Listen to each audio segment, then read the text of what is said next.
Hello नमस्कार जय हिंद। एक बार फिर से आप सबका स्वागत है हमारी आज की क्लास में। तो कैसे हैं आप सब लोग? जय हिंद एवरीवन। क्या हाल चाल है सबके? All good? Navjot, Aushin, Priyanshu, Aniket, Divyansh, Payal, Devika, Sujeet, Supriti, Aditya, Amrita Patil, Jay Patil, sorry, रोशनी यादव, चलो पलाश, रूपक, सुमित, अंबुजा, महेंद्र, खुशी, लक्षित, साइको ऑफिसर, चेतन, चलो ऑल गुड, ग्रेट। आप सभी लोगों का एक बार फिर से तहे दिल से स्वागत है। देवियों और सज्जनों, जनवरी वीक फर्स्ट,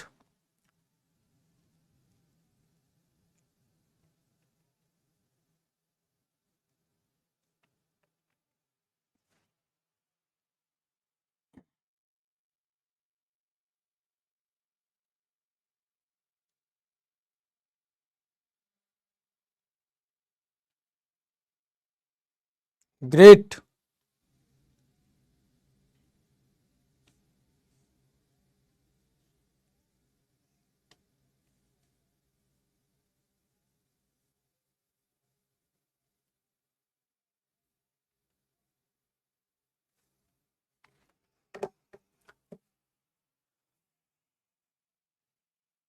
अरे सारे केस बताएंगे, आज तो वैसे भी एक केस लेकर आया हूं मैं तुम्हारे लिए।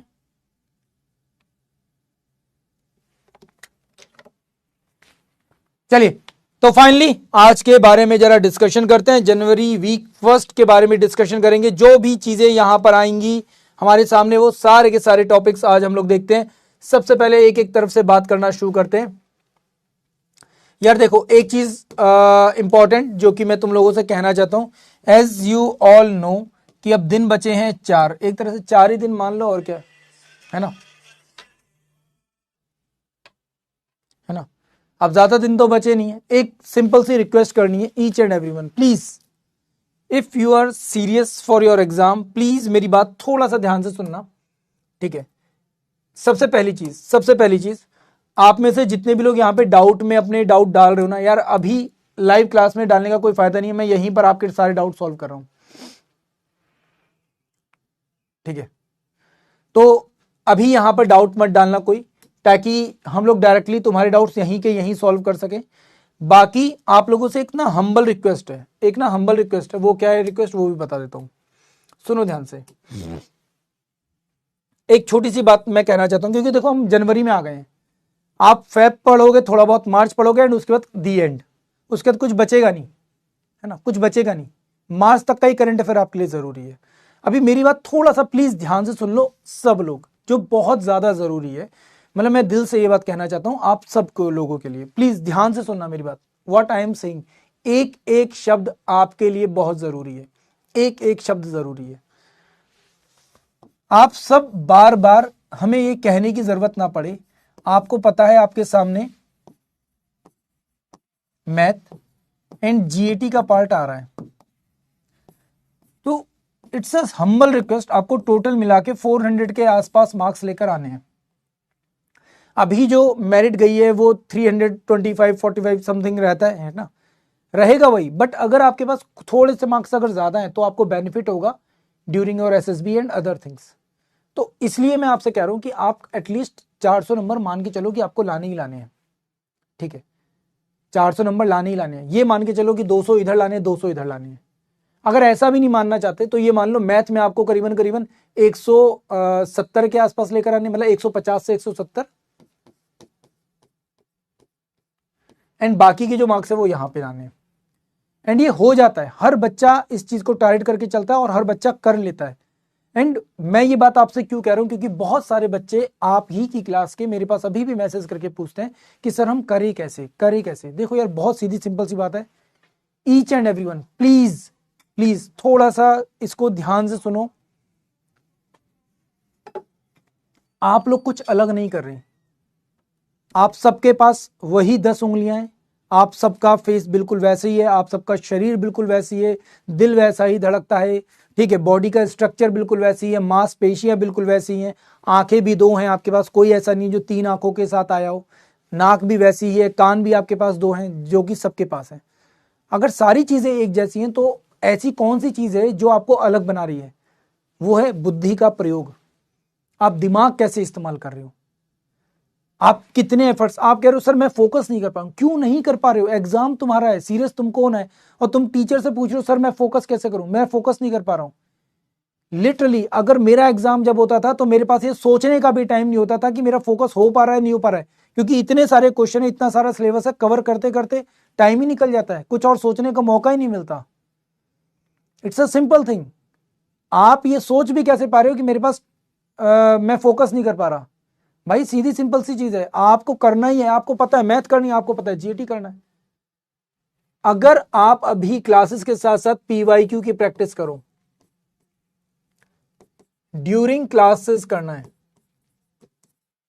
ड्यूरिंग क्लास, जब तक आपकी क्लासेस हैं तब तक आप लोग अपने पीवाईक्यूज की खूब अच्छे से प्रैक्टिस करो, खूब अच्छे से पीवाईक्यूज लगाओ, खूब अच्छे से चीजों को मैनेज करो। अब इसका सबसे बड़ा बेनिफिट क्या होगा? सर सबसे बड़ा बेनिफिट इन सब चीजों को करने का ये होगा आपके ऊपर कि आप क्लासेस के साथ साथ अपना पीवाईक्यू पूरा कवर कर लोगे, सब्जेक्ट वाइज जो होता है वो सब कवर कर लो। एंड उसके बाद फिर आपके पास बचा है क्या है?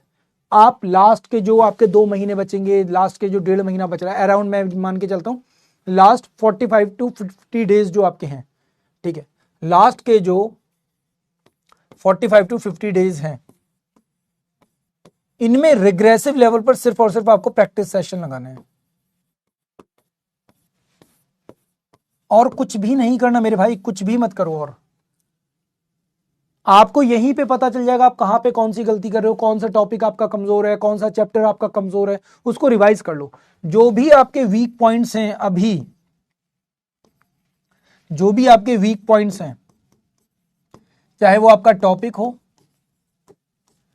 ठीक है, चाहे वो आपका चैप्टर हो, कवर ऑल ऑफ देम, उन सबको कवर करो, उन टॉपिक्स को, उन चीजों को छोड़ो मत। अगर आप करते हो तो आपके लिए नुकसान है, ठीक है। इनको अभी आप क्या करो, एटलीस्ट इतना तो स्ट्रॉन्ग कर लो कि वो एवरेज कंडीशन में आ जाए। अगर कोई नॉर्मल क्वेश्चन आपके सामने आए तो आप सॉल्व कर लो, हार्ड क्वेश्चन की बात अलग होती है। तो प्लीज इस चीज का ध्यान रखो, बार बार आप इस तरह के क्वेश्चन मत पूछो। एंड अभी आपके जितने भी डाउट्स होते हैं, कोई भी चीज होती है, आप डायरेक्टली मुझको मैसेज करो, आप डायरेक्टली मुझको मैसेज करो, ठीक है। अभी मैंने टेलीग्राम ग्रुप भी है अपना, वो भी ओपन कर रखा है, सब कुछ है, आप लोग डिस्कशन भी करो। पर अभी आप में से कई लोग हैं वो क्या करेंगे, कोई इंस्टाग्राम का वीडियो डाल देंगे, कभी कुछ डालोगे कभी कुछ डालोगे, तो वो चीज़ें मत डालो अभी फिलहाल, ठीक है। मैं चाहता भी नहीं आप लोग इस वक्त अपना फोकस बिल्कुल भी डाइवर्ट करो किसी भी चीज़ से, मैं बिल्कुल भी नहीं चाहता। मैं चाहता हूँ कंप्लीटली फोकस्ड रहो,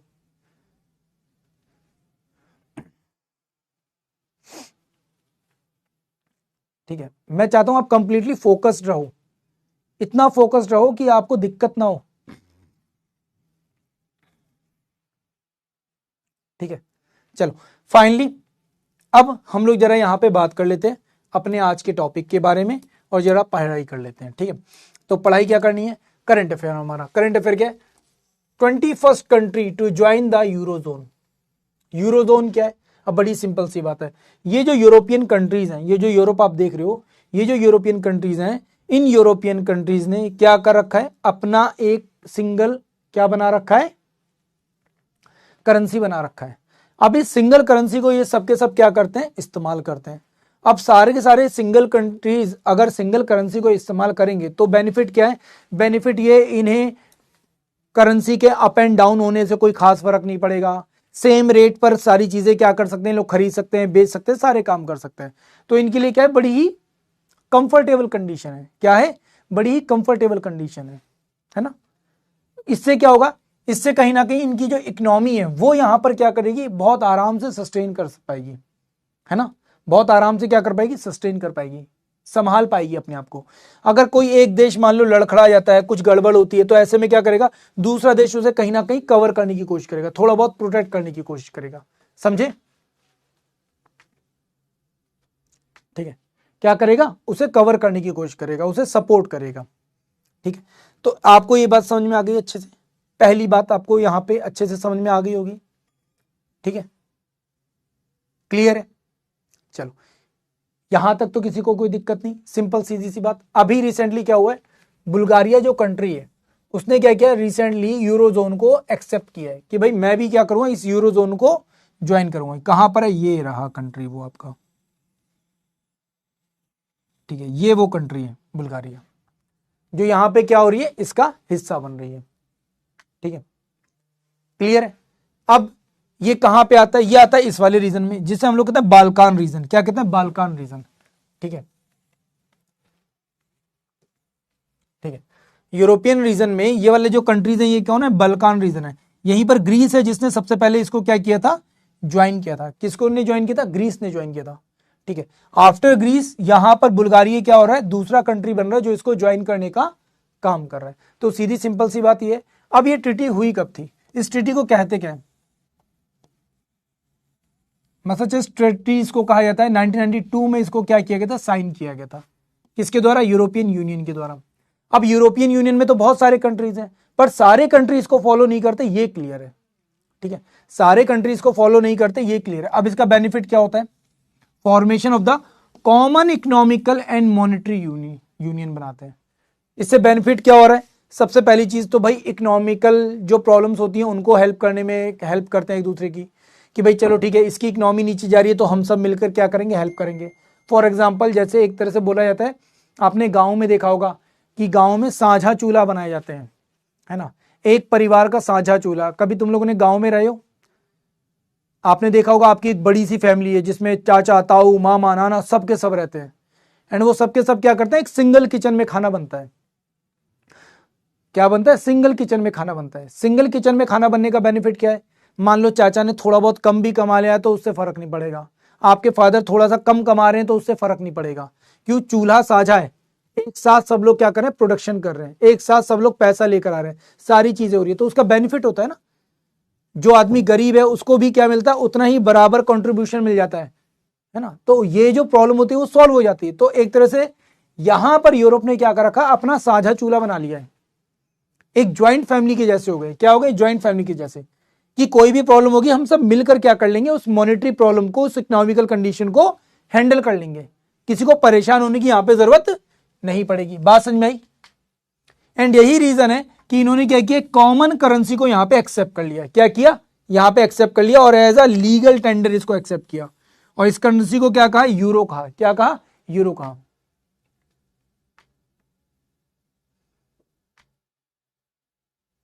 ठीक है, क्लियर। चलो, तो शुरुआत में 12 कंट्रीज से धीरे धीरे बढ़ते बढ़ते यहाँ पे और कंट्रीज यहाँ पे ज्वाइन करते रहे। 2023 में यहाँ पे कोस्ट्रिया ने इसको ज्वाइन किया था। ठीक है, फिर आगे बात करते हैं, तो इसे डील कौन करता है, यूरोपियन सेंट्रल बैंक इसको क्या करता है, लीड करता है। क्या करता है, इसे लीड करने का काम करता है। क्लियर है। तो जो चीज मैंने आपको बताई थी वो यहीं पर लिखी हुई है। 21st कंट्री है एंड 27 यूनियन क्या है, ईयू के टोटल मेंबर है। अब कहां पे आती है, बाल्कान कंट्रीज, ये सारे सारे बाल्कान है, बाल्कान पेनिनसुला का रीजन है। ये ट्रायंगुलर शेप में आपको दिखता है। यहाँ पे ये छोटा सा पार्ट टर्की का है, ठीक है, यहाँ पे मालदोवा है, यहाँ पे रोमानिया है, यहाँ पे बुल्गारिया है, यहाँ पे मैसिडोनिया है, यहाँ पे आप देखोगे ग्रीस है, यहाँ पे अल्बेनिया है, यहाँ पे कोसोवो है, मॉन्ट्रियल है। तो ये छोटे छोटे कंट्रीज हैं जो आपको यहाँ पर दिख रहे हैं। और ये लिटरली छोटे छोटे जो कंट्रीज है ना, इनकी इकोनॉमी बहुत ही ज्यादा क्या है, छोटी है। इतनी छोटी इकोनॉमी है कि लिटरली इन देशों को चलने में बहुत दिक्कत होती है। इनकी इकोनॉमिकल कंडीशन सच में बहुत खराब है।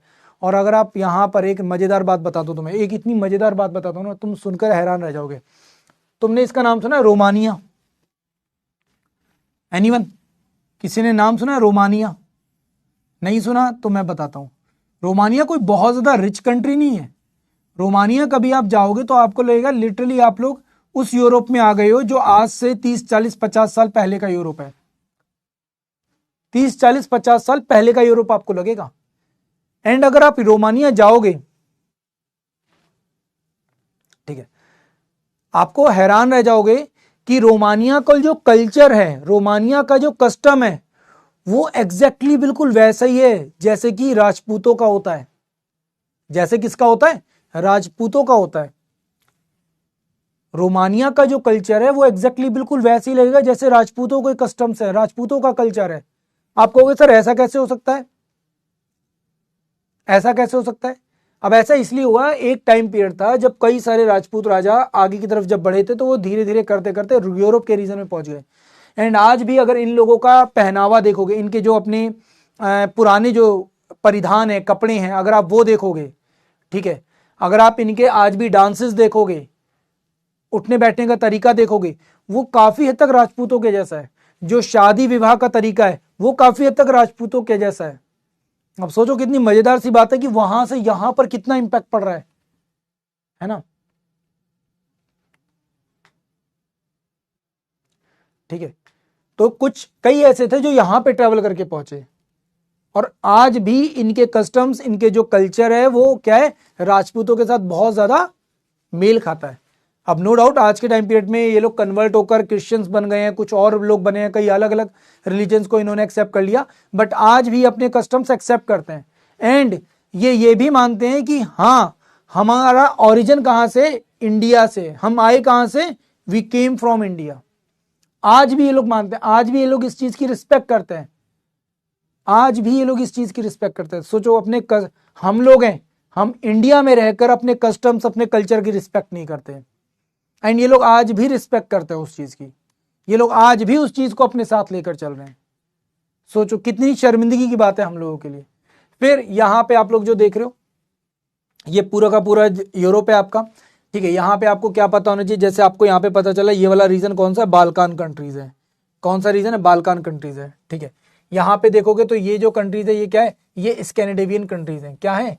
स्कैंडिनेवियन कंट्रीज है। यहां पर क्या है? स्कैंडिनेवियन कंट्रीज है। अभी आपने देखा होगा यहीं पर ये जो डेनमार्क है इसका और यहाँ पर जो ग्रीनलैंड है उसको लेकर विवाद चल रहा है, ठीक है। तो ये चीज आपको पता होना चाहिए, यहाँ पे स्कैंडिनेवियन कंट्रीज है। इसी में से अगर आप केवल और केवल नॉर्वे, फिनलैंड एंड डेनमार्क को देखोगे तो क्या लगेगा आपको कि ये कौन से कंट्रीज है, ये नॉर्वेरियन कंट्रीज है। अब स्कैंडिनेवियन में क्या होगा, इस वाले पार्ट को भी ऐड किया जाता है, अदरवाइज ये केवल और केवल क्या है, नॉर्वेरियन कंट्रीज। क्या है? नॉर्वेरियन कंट्रीज है।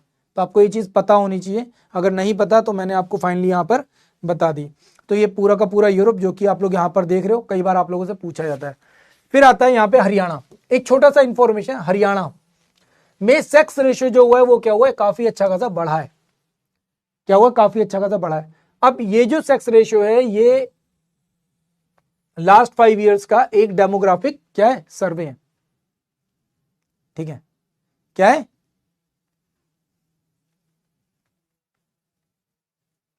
ठीक है, क्या है? एक बेसिक सर्वे है, ठीक है। अब इस सर्वे में अगर हम लोग देखेंगे तो हमें पता चलता है कि 2025 में हरियाणा में जो लड़कियां हैं वो कितनी है, 923 ऑन 1000 बॉयज। कब हुआ? 2025 का सर्वे है। अब आप कहोगे सर क्या ये एग्जैक्ट सर्वे है? नहीं सर, ये एग्जैक्ट नहीं है। ये क्या है, एक होता ना सैंपल सर्वे के जैसा है, एक फॉर द अंडरस्टैंडिंग किया गया है कि हमें पता चल सके, ठीक है, क्या पता चल सके। 2011 में जो सेंसस हुआ था उसमें कितना था हरियाणा में गर्ल्स का रेशो, 834 पर 1000। कितना? 834 पर 1000 बॉयज। एंड अगर ये इंप्रूवमेंट आया तो ये लिटरली बहुत ज्यादा अच्छी बात है, बहुत ज्यादा अच्छी बात है, ठीक है। क्लियर है? तो 2024 में 910 पता चल रहा था एंड 2025 में क्या पता चला, 923। एंड डेफिनेटली अभी जो हमारी जनगणना होनी है, जो सेंसस होना है ना, जो हमारा सेंसस होना है, इस सेंसस में हमको पता चलेगा ये जो 2027 में होगा, फर्स्ट फेज होगा एंड उसके बाद कई अदर फेजेस होंगे, उसमें हमको एग्जैक्ट पता चलेगा कि कितना एक्चुअल में ग्रोथ हुई है, यहां पर कितनी महिलाओं का जन्म हुआ इस बार, ठीक है, तब हमें पता चलेगा। एंड ये सीरियसली बहुत ज्यादा क्या है, अच्छा है। अगर हम लोग नेशनल सर्वे माने तो उसमें क्या है, 933, एक्चुअल में क्या है 933। अगर हम लोग अदर देखें तो पंचकुला में 972 है, ठीक है, फतेहाबाद में 962 है, पानीपत में 951 है, जो कि one of the highest ratio पता चले एट प्रेजेंट। बट अभी इसके ऊपर बहुत रिसर्च बाकी है, बहुत काम होना बाकी है, बट एक इनिशियल जो फेज है वो आपको पता चल गया। अब यहां पे निकाला कैसे जाता है तो आपको पता ही है, क्या किया जाएगा, number of girls and number of boys, इसको क्या किया जाता है, डिवाइड करके देख लेंगे हम लोग कि कंट्री लेवल पे कितने हैं, उससे हमको क्या मिल जाता है, एक रेशियो मिल जाता है। ठीक है, अब मैं तुम्हें यहां पे एक सिंपल सी बात बताता हूं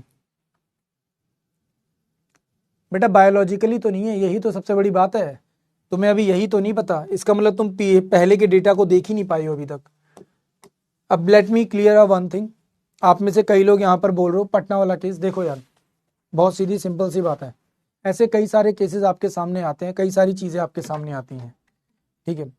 अब मैं यहाँ पर किसी को भी ना इस चीज के लिए बोलूंगा नहीं, ना ही कहूंगा, थोड़ा सा आप लोग अपने बुद्धि विवेक का क्या किया करो, प्रयोग किया करो। पहली चीज, हर चीज के ऊपर डिस्कशन जरूरी नहीं होता, ठीक है। हाँ, ये केस बहुत ज्यादा बड़ा है, बहुत ही ज्यादा ब्रूटल है। अब इस केस के ऊपर जब तक फाइनल वर्डिक्ट हमारे सामने नहीं आ जाती, फाइनल चीजें नहीं आ जाती, हम अपने मन से कुछ नहीं कह सकते, हम अपने मन से कुछ नहीं कह सकते। I will tell you 2 different cases, एक पटना वाला केस जिसमें एक लड़की के साथ ये सब चीजें हुई हैं, एंड इसका एक नेगेटिव इंपैक्ट हमको क्या पता चलता है कि यार आज के टाइम पीरियड में भी सोसाइटी कितनी ज्यादा मेल डोमिनियन हो गई है, किस तरीके से यहाँ पर किसी का शोषण हो रहा है और दुनिया को पता ही नहीं है, दुनिया बिल्कुल एकदम अनछुई सी बैठी है, उनकी नजरों के सामने ये सब चीजें आ ही नहीं रही हैं। अब प्रॉब्लम ये नहीं है कि इस तरह का केस हो गया, क्या किया जाए क्या ना किया जाए, नहीं, मेन डिस्कशन ये होना चाहिए कि आगे कभी भी ऐसा किसी भी महिला के साथ ना हो, ये कैसे डिसाइड किया जाए, ये कैसे इंश्योर किया जाए। क्या हमारे पास लॉ एंड ऑर्डर नहीं है? Definitely we have a law and order. क्या हमारे पास बेस्ट पुलिस सर्विसेज नहीं है? डेफिनेटली बिल्कुल है। हमारे पास फॉरेंसिक जांच के लिए चीजें नहीं है? बिल्कुल है, सब कुछ है। अगर सब कुछ है तो फिर ऐसा क्या है कि आज भी फीमेल इनसिक्योर फील करती हैं? इट मीन्स, इसका मतलब यह है कि हमारी परवरिश में कहीं ना कहीं कोई कमी है, हमारी किसमें, परवरिश में कोई कमी है। आज भी हम लोग बच्चों को, लड़कों को, जो भी पर्सन है, जो भी ये काम कर रहे हैं, उनको शायद ये चीज की बुद्धि नहीं दे पा रहे, ये चीज की समझ नहीं दे पा रहे कि आप जो कर रहे हो वो गलत है। इसका मतलब हम लोग मोरल लेवल पे क्या हो गए, बहुत ज्यादा नीचे आ गए हैं। It's not about law and order, it's all about the ethics and morals, जो हमारे बिल्कुल क्या हो चुके हैं, खत्म हो चुके हैं। तो पटना वाले केस से तो आपको ये चीज पता चलती है।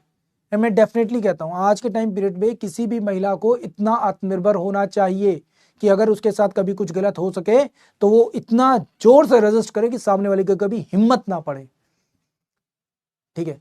इतनी ताकत हर महिला में होनी चाहिए, हर लड़की में होनी चाहिए कि सामने वाले की रीढ़ की हड्डी तोड़ सके वो, जब भी कभी उसके साथ ऐसा होता है।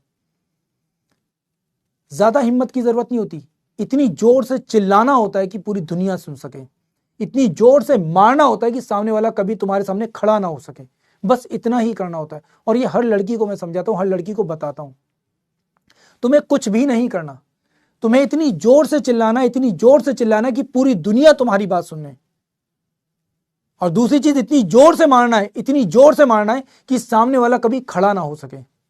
बस इतना ध्यान रखना है तुम्हें, और कुछ नहीं करना, किसी भी लड़की को और कुछ करने की जरूरत नहीं है, बस इन 2 चीजों का ध्यान रखना है, ठीक है।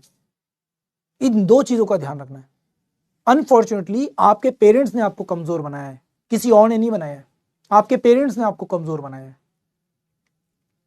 क्यों आपके पेरेंट्स पुश कर रहे हैं कि नहीं नहीं तुम लड़की हो, तुम ऐसे नहीं, तुम ऐसे रहो, तुम ऐसे नहीं, तुम ऐसे रहो? क्यों सोसाइटी आपको ऐसे पुश कर रही है, तुम ऐसे नहीं, ऐसे रहो, ऐसे नहीं, ऐसे रहो? आपके पेरेंट्स, आपकी सोसाइटी, जो आसपास के लोग हैं, उन्होंने ही आपको इतना कमजोर बनाया है। वरना शरीर आप भी वैसा ही लेकर पैदा हुए हो जैसे बाकी लोग पहले लेकर पैदा हुए हैं। तो क्यों आप रेजिस्ट नहीं कर पा रहे हो? रीजन यही है, रीजन यही है। एक छोटा सा सर्वे किया गया था, यूरोप में शायद हुआ था, यूरोप या अमेरिका में कहीं पर, किसी यूनिवर्सिटी ने किया था। एंड व्हाट दे डू, उन्होंने क्या किया है, उन्होंने लड़कियों को का जो मेंटल स्टेटस है ना उसको फाइंड आउट किया कि भाई आप लोग ना हमारे सामने ये बताइए कि हाउ द गर्ल बिहेव। तो जब बड़ी लड़कियों से पूछा गया, उन लड़कियों से पूछा गया जो यूनिवर्सिटीज़ में हैं, है ना, जो यूनिवर्सिटीज़ में पढ़ाई कर रही हैं, कॉलेज जा रही हैं, उन लड़कियों से पूछा, तो वो लड़कियां क्या कर रही हैं, वो बारबी डॉल बनने की कोशिश कर रही हैं कि शीशे के सामने खड़े होकर बाल ऐसे कर रही हैं, ऐसे कर रही हैं, मेकअप कर रही हैं, अपने ड्रेसिंग सेंस को ऐसे कर रही हैं, लटके झटके दिखा रही हैं, काइंड ऑफ। सेम यही क्वेश्चन उन्होंने उन बच्चियों से पूछा जो 8-10 साल की थी, 5 साल की बच्ची थी, कि लड़कियां बिहेव कैसे करती हैं। वो जो छोटी बच्चियां थी वो कंफ्यूज थी, अच्छा हम भी अलग बिहेव करते हैं क्या, हम कैसा बिहेव करते हैं, नॉर्मल ऐसे खड़े होते हैं, ऐसे खड़े होते हैं, ऐसे करते हैं जैसे लड़के करते हैं, they are doing the same thing जैसे बाकी सब नॉर्मल बच्चे करते हैं। उस बच्चे के अंदर अभी वो चीज़ नहीं आई कि मैं लड़की हूँ, मुझे मेकअप करना है, मुझे बाल बनाने, ये सब करना है, नहीं आया उनके मन में। क्या आया, यार हम नॉर्मल ह्यूमन बीइंग है। सेम फिर उन्हीं यूनिवर्सिटी वाली लड़कियों से, उन्हीं कॉलेज जाने वाली लड़कियों से बोला कि लड़कियां भागती कैसी हैं। जानते हो उन्होंने कैसी एक्टिंग की, जैसे वो कई बार मजाक में दिखाता है लड़कियां तो ऐसे ऐसे करके भागती हैं मटक कर, वो दिखाया उन सारी कॉलेज जाने वाली लड़कियों ने कि लड़कियों का बिहेवियर तो ऐसा होता है, लड़कियां तो ऐसे ऐसे उल्टे सीधे पैर करके, ऐसे ऐसे हाथ करके भाग रही हैं। और जब नॉर्मल जो छोटी बच्चियां थी उनसे पूछा लड़कियां कैसे भागती हैं, तो उन्होंने क्या किया, फर्राटेदार जैसे नॉर्मल रनिंग होते हैं खट से भागकर भाग गई। उन्होंने नॉर्मल जैसे लड़के भागते हैं बिल्कुल वैसे कि हम तो नॉर्मल भागते हैं भाई, हमें क्या जरूरत है। अब सोचो ये डिफरेंस आया क्यों, साइकोलॉजिकल, मेंटल।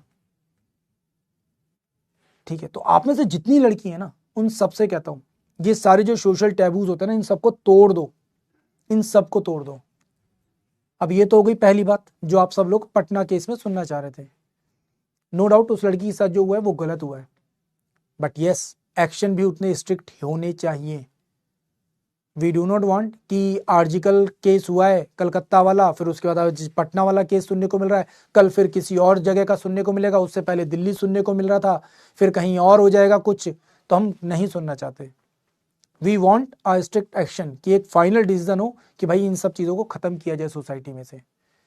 ठीक है, दूसरी चीज़ एक और केस मैं आपको बताना चाहता हूँ, and this case from Kerala.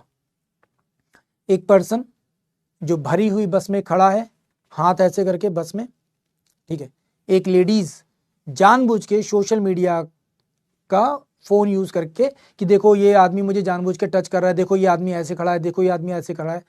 उस लड़की ने जानबूझ के विक्टिम कार्ड खेला। और कौन उस आदमी की एज क्या थी पता है, उस आदमी की एज थी आई कोई शायद 40-45 के आसपास, जिस एज के तुम्हारे सारे टीचर्स हैं इसी एज के आसपास का कोई पर्सन, बेचारा नॉर्मल अपने ऑफिस जा रहा है बस में खड़ा होकर। उस फीमेल ने जानबूझ के अपना विक्टिम कार्ड यूज किया, जानबूझ के दिखाने के लिए, ताकि सोशल मीडिया पे मुझे प्रमोशन मिल जाए, ताकि सोशल मीडिया पे लोग मुझे और ज्यादा देखें, मेरे वीडियोस वायरल कर दें। जानते हो उस केस में हुआ क्या, उस पर्सन ने इतनी शर्मिंदगी फील हुई कि मैंने तो कुछ किया नहीं, जानबूझ के मेरा नाम इस तरह से बदनाम किया जा रहा है, मेरी फैमिली को बदनाम किया जा रहा है। उस पर्सन ने सुसाइड कर लिया। यहां पर मैं सिर्फ इतना बताना चाह रहा हूं कि अगर इस तरीके के केस हो रहे हैं तो ऐसे में महिलाओं का साथ क्यों नहीं मिल पा रहा, महिलाओं को क्यों इतनी ताकत नहीं मिल पा रही, क्योंकि कुछ ऐसी महिलाएं हैं जो आपको मिली हुई ताकत का मिसयूज करती हैं। आपको उन महिलाओं को भी टारगेट करना है। इट्स नॉट अबाउट कि सर हमें सिर्फ और सिर्फ लड़कों के अगेंस्ट लड़ना है, नहीं, आपको उन सारी महिलाओं के अगेंस्ट लड़ना पड़ेगा जो कहीं ना कहीं आपको मिली हुई पावर्स का मिसयूज कर रही हैं। ध्यान रखना ये बात, अगर आपको नहीं पता तो आप केरल वाला केस भी पढ़ो। अब यही फर्क होता है कि आप लोगों ने केवल सोशल मीडिया बाकी जगहों पर जाकर केवल एक सिंगल केस को फाइंड आउट किया, एंड व्हाट अबाउट मी, मैं हर उस चीज को देख रहा हूं, हर उस एस्पेक्ट को देख रहा हूं जो हमारी सोसाइटी के ताने बाने को तोड़ने का काम कर रहा है। ठीक है, मैं फेमिनिज्म के अगेंस्ट नहीं हूं, आई वॉन्ट कि फेमिनिज्म होना चाहिए, पर ऐसा फेमिनिज्म नहीं होना चाहिए कि जिससे आप किसी और दूसरे के अधिकारों को कुचल दो, खत्म कर दो। एंड यही फीमेल्स होती हैं जो आगे चलकर दूसरी फीमेल्स को क्या करती हैं, दबाती हैं। अब सोचो पटना कॉलेज में वाला जो केस है, पटना में नीट वाली लड़की का जो केस हुआ है, क्या उसके आसपास कोई लड़की नहीं रह रही थी उस कॉलेज हॉस्टल में, सोचो, होगी ना। क्या कोई फीमेल ऐसी आई जो एकदम से सामने आकर बोल सके कि हाँ भाई ये अगेंस्ट हो रहा है, ये गलत हो रहा है। वेल इसी के साथ वुमेन एम्पावरमेंट की बात कर ही रहे हैं। अब प्लीज कोई यहाँ पे कमेंट नहीं करेगा, no more irrelevant comment please. Savitribai Phule, किसके बारे में बात करें? सावित्रीबाई फूले। तो प्रधानमंत्री नरेंद्र मोदी जी ने यहाँ पे ट्रिब्यूट दिया है किसको? The social reformer Savitribai Phule को। किसको? सावित्रीबाई फूले को, ऑन हिज बर्थ एनिवर्सरी। ठीक है, ऑन हिज बर्थ एनिवर्सरी। ठीक है, क्या किया? इनको ट्रिब्यूट दिया। ठीक है, सीधी सिंपल सी बात है। अब क्या करनी थी? सबको पता था, पोइट है, सोशल रिफॉर्मर है, एज अ टीचर इन्होंने क्या किया? बहुत से बच्चों को पढ़ाया, एक मॉडर्न महिलाओं को आगे लाने में हेल्प की है। ठीक है, कब इनका जन्म हुआ था? 1831 में इनका जन्म हुआ था। ठीक है, एक सोशल एक्टिविस्ट ज्योतिराव फूले के साथ इनका क्या हुआ था? विवाह हुआ था एट द एज ऑफ 10, मात्र 10 साल की उम्र में। कब हुआ था? मात्र 10 साल की उम्र में। जो फर्स्ट गर्ल्स कॉलेज है भीड़ेवाड़ा स्कूल ऑफ पुणे, इसको इस्टेब्लिश करने का काम किसका था? इन्हीं का था। कब? 1948 में। कब? 1948 में। सोचो कब की बात कर रहे हैं हम लोग? 1857 की क्रांति से पहले की, है ना? ठीक है, उससे पहले की बात कर रहे हैं। ठीक है,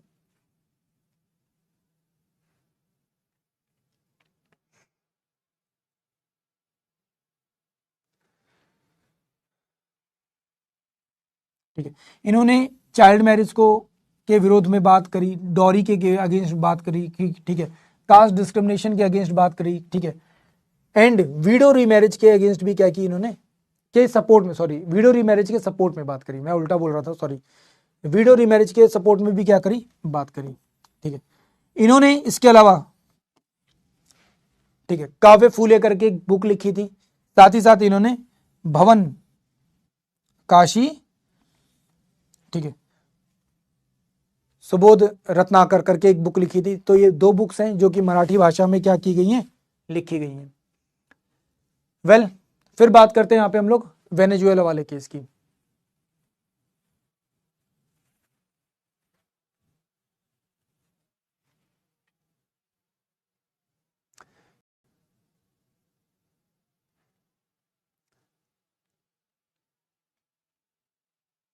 ठीक है, चलो अब बात करते हैं जरा वेनेजुएला वाली केस की।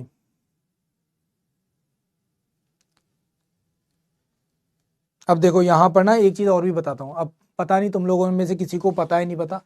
अब जब तुम लोगों ने ये बात बोली रहे हो, मुझे लगता है कभी कभी तुम लोग भी आधे अधूरे ज्ञान के साथ आते हो।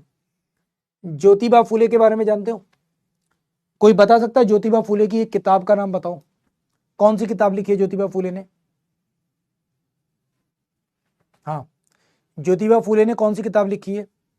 विडो रीमैरिज, मतलब जो महिलाओं के पति मर जाते हैं, विधवा हो जाती हैं, उनका दोबारा से विवाह करवाना, पुनर्विवाह करवाना।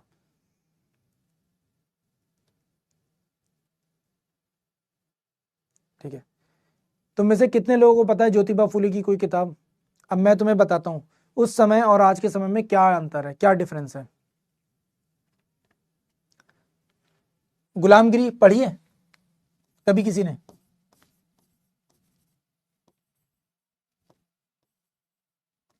एनीवन?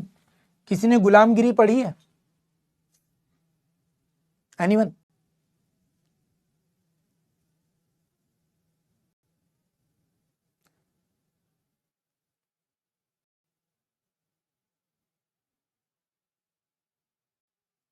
हाँ भाई, गुलामगिरी पढ़ी है? नो, नहीं पढ़ी, कोई बात नहीं। अब गुलामगिरी जो बुक लिखी है वो ज्योतिबा फूले ने लिखी है। उन्होंने जो बैकवर्ड क्लासेस थे उसके बारे में बताया कि भाई कैसे उनके साथ क्या हो रहा था, क्या चीज़ें हो गई थी, कैसे वो बेचारे गुलाम बने हुए थे, स्लेव बने हुए थे, उन सब के बारे में बात कर रहे थे। ठीक है, तो ज्योतिबा फूले जब ये बता रहे हैं ना, ज्योतिबा फूले जब ये बता रहे हैं तो उसी चीज़ में वो यहाँ पर बता रहे हैं किसके बारे में? एक्चुअल में अगर इस बुक को पढ़ोगे, ये बुक पढ़ने में आपको लगेगी कि ये पूरी की पूरी जो बुक है वो क्या है? अगेंस्ट ब्राह्मण। किसके अगेंस्ट? ब्राह्मण लिखी गई है। ठीक है, अब आप कहोगे सर ऐसे कैसे? तो यहां पर जैसे अगर आप बुक पढ़ोगे तो उसमें आपको लगेगा इंफॉर्मेशन मिलेगी बहुत सारी। एक जगह पर उन्होंने लिखा हुआ है क्या? परशुराम को लिखा हुआ है कि परशुराम क्या थे? हत्यारे थे। इस तरीके के शब्द इस्तेमाल किए। अब आप कहोगे सर ऐसा क्यों सर? ऐसा क्या था कि उन्होंने जो बुक लिखी उसमें काफी ज्यादा ब्राह्मण्स के अगेंस्ट लिखा, या फिर परशुराम को लेकर इस तरीके के शब्दों का इस्तेमाल किया, है ना? ऐसा क्या था सर, ऐसा क्यों था? देखो, अब ऐसा होने के पीछे रीजन क्या है? रीजन ये है कि उस टाइम पीरियड पे इंफॉर्मेशन, क्या? Lack of information.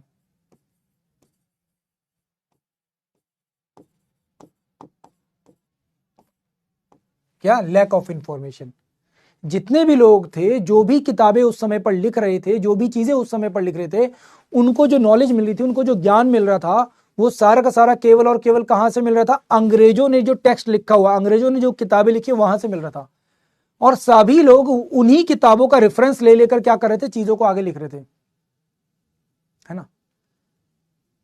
अब इंफॉर्मेशन की इतनी कमी थी कि उन्होंने जो सामने आया उन्होंने वो चीज लिख दी, है ना? उनके सामने जो चीज आई उन्होंने उस चीज को क्या किया? प्रेजेंट करना शुरू कर दिया, उस चीज को लिखना शुरू कर दिया, क्योंकि उनके पास वैलिड प्रूफ नहीं थे। ठीक है, वैलिड प्रूफ नहीं थे, उन लोगों के पास क्या नहीं था? उतनी इंफॉर्मेशन नहीं थी। ठीक है, बात समझ में आई? तो अब यहां पर इस चीज का ध्यान रखना। अब ऐसे में यहां पर क्या गलती ज्योतिबा फूले की? नहीं, it's not a mistake of Jyotiba Phule, it's all about the lack of information. अब यहां पे आप लोग कहोगे सर ये बात तो चलो ठीक है, समझ में आ गई, बट फिर भी अभी भी हमारे सामने ऐसे बहुत सारे लीडर्स हैं। अब यहां पर मैं तुम्हें बताता हूं एक और मजेदार बात। अगर आप भीमराव अंबेडकर जी के पुरानी किताबें पढ़ोगे, पुरानी इंफॉर्मेशन वाली जो किताबें लिखोगे, लिखी हैं उन्होंने, बिफोर इंडिपेंडेंस जो चीजें लिख रहे हैं, वो बिल्कुल अलग आपको दिखेंगी, है ना? बिल्कुल अलग दिखेंगी। उसमें जो बताई गई इंफॉर्मेशन वो काफी हद तक अलग है। बट सेम वही किताबें जब भीमराव अंबेडकर 1950s के आसपास लिख रहे हैं, तो उसमें काफी हद तक चीजें क्या हो जाएंगी? चेंज हो जाएंगी, काफी हद तक चीजें बदल जाएंगी। एंड आप लोग लिटरली हैरान हो जाओगे कि वही भीमराव अंबेडकर जो यहां पर ये बात लिख रहे हैं, वो यहां पर ये बात क्यों लिख रहे हैं? इतना बड़ा डिफरेंस क्यों है? ठीक है, इतना बड़ा डिफरेंस क्यों है कि पहले जो किताबें लिखी गई उसमें इंफॉर्मेशन कुछ और है, अब जो किताबें लिखी उसमें इंफॉर्मेशन कुछ और है, उसमें वो कुछ और बता रहे हैं, उसमें वो लोग कुछ और चीज को क्लेम कर रहे हैं। तो इतना बड़ा डिफरेंस क्यों नजर आ रहा है? ऐसा क्यों हो रहा है? एंड आप लिटरली पढ़कर देखकर हैरान रह जाओगे। अब वो ऐसा हो क्यों रहा है? हो इसीलिए रहा है क्योंकि जैसे जैसे आपके पास इंफॉर्मेशन आती है वैसे आप चीजें क्या करते हो? पढ़ना लिखना शुरू करते हो। फॉर एग्जाम्पल, अभी मैंने ज्योतिबा फूले के बारे में आपको ये बात बताई, मे बी हिस्ट्री वाली क्लास में भी आपने ज्योतिबा फूले के बारे में पढ़ा होगा, तो आपको काफी हद तक एक क्लियर आइडिया मिल गया होगा भाई, हाँ क्या क्या इंफॉर्मेशन है। बट सोचो अब यहीं पर थोड़ा सा सोचो कि कल आपको एक किताब मिलती है जिसमें ज्योतिबा फूले के बारे में बहुत सारी चीजें लिखी हुई हैं, तो अभी आप मान लो ज्योतिबा फूले के ऊपर 4 लाइनें लिख रहे हो, 5 लाइनें लिख रहे हो, 20 लाइनें लिख रहे हो, उस किताब को पढ़ने के बाद हो सकता है आप पूरा का पूरा ऐसे लिख दो ज्योतिबा फूले के ऊपर। क्यों? क्योंकि अब आपके ऊपर नॉलेज है, आप उस नॉलेज का यूज कर सकते हो। तो ध्यान रखना इस चीज का कि उस समय पर जो चीजें थी वो इस वजह से लिख दी, वो इसलिए विरोधाभासी है, इसलिए ऐसी लिख दी गई क्योंकि उस समय पर लैक ऑफ इंफॉर्मेशन थी। आज के टाइम पीरियड पे आपके पास इंटरनेट पर का एक्सेस है, आप तुरंत डालते हो पूरी की पूरी पीडीएफ आ जाती है, पूरी की पूरी किताब आ जाती है, हर एक चीज की इंफॉर्मेशन अवेलेबल है। आप चाह कर भी किसी चीज को गलत नहीं साबित कर पाते, या कर पाओगे तो कैसे कर पाओगे? तो आपके पास इंफॉर्मेशन है इसलिए कर पाओगे। बात समझ में आई? तो जब भी आप चीजों को समझ रहे हो, कर रहे हो, तो प्लीज इस चीज का ध्यान रखा करो। वेल, आगे बढ़ते हैं अब जरा। Venezuela US strike and capture the president Nicolas Maduro. Nicolas Maduro के बारे में आप लोग सब जानते हो, मे बी आप लोग ऑलरेडी बहुत सारी चीजों से अवेयर हो गए, ठीक है, बट आप जिस चीज से अवेयर नहीं हो उसके बारे में भी थोड़ा सा डिस्कशन करना जरूरी है। वेल, खैर हुआ क्या, पहले एक बार ये देख लेते हैं। तो वेनेजुएला पर स्ट्राइक की थी, कैप्चर किया प्रेसिडेंट को, ठीक है, प्रेसिडेंट को कैप्चर करने के बाद फाइनली यहाँ पे इंटरनेशनल लॉ को अगेंस्ट में इन्होंने क्या किया? वायलेंस किया एक तरह से, ठीक है, ओवर द इंटरनेशनल लॉ क्या किया? वायलेंस किया इसका, ठीक है। इसके अलावा कि भाई देश की सोवर्निटी और उन सब का कोई मतलब नहीं है, यूएस इंपेरिज्म का एक तरह से असर देखने को मिल रहा है, वो सारी बातें हुई हैं। दूसरी चीज क्या है? वेनेजुएला के पास है क्या? भाई वेनेजुएला के पास सबसे इंपॉर्टेंट चीज 18% क्या है? ऑयल रिजर्व है। क्या ये सबसे इंपॉर्टेंट चीज थी? क्या ये लिटरली सबसे इंपॉर्टेंट चीज थी? इसके अलावा सऊदी अरब के पास है, रशिया के पास है, यूनाइटेड स्टेट के पास 4% है, ठीक है। वेनेजुएला अगर देखा जाए क्रूड ऑयल में सबसे आगे है, है ना। यूएस और रशिया का मिलाकर उतना वेनेजुएला के पास है, सोचो। अब यहां पर देखा जाए, पहली चीज क्या है कि भाई जो लैटिन अमेरिका में चाइना का एक्सपेंशन है ना, उसे हम लोग खत्म करना चाहते हैं, कंट्रोल करना चाहते हैं।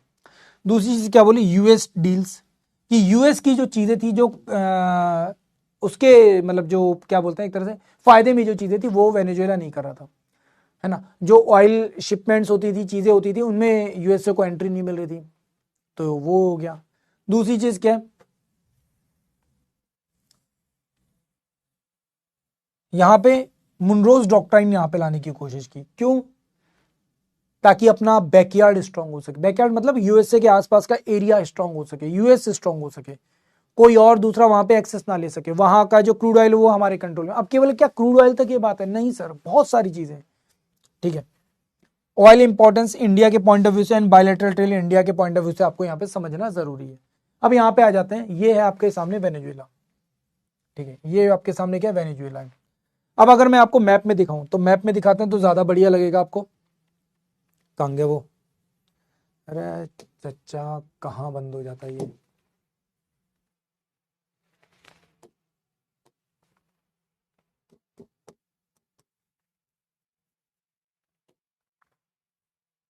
अबे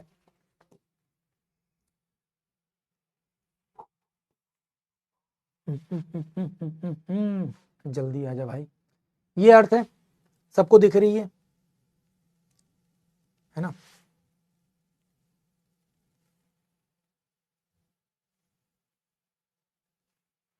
आ जाओ यहाँ पर, ये दिख रहा है, ये है वेनेजुएला, ठीक है। ये आपका वेनेजुएला, ये इसकी कैपिटल है,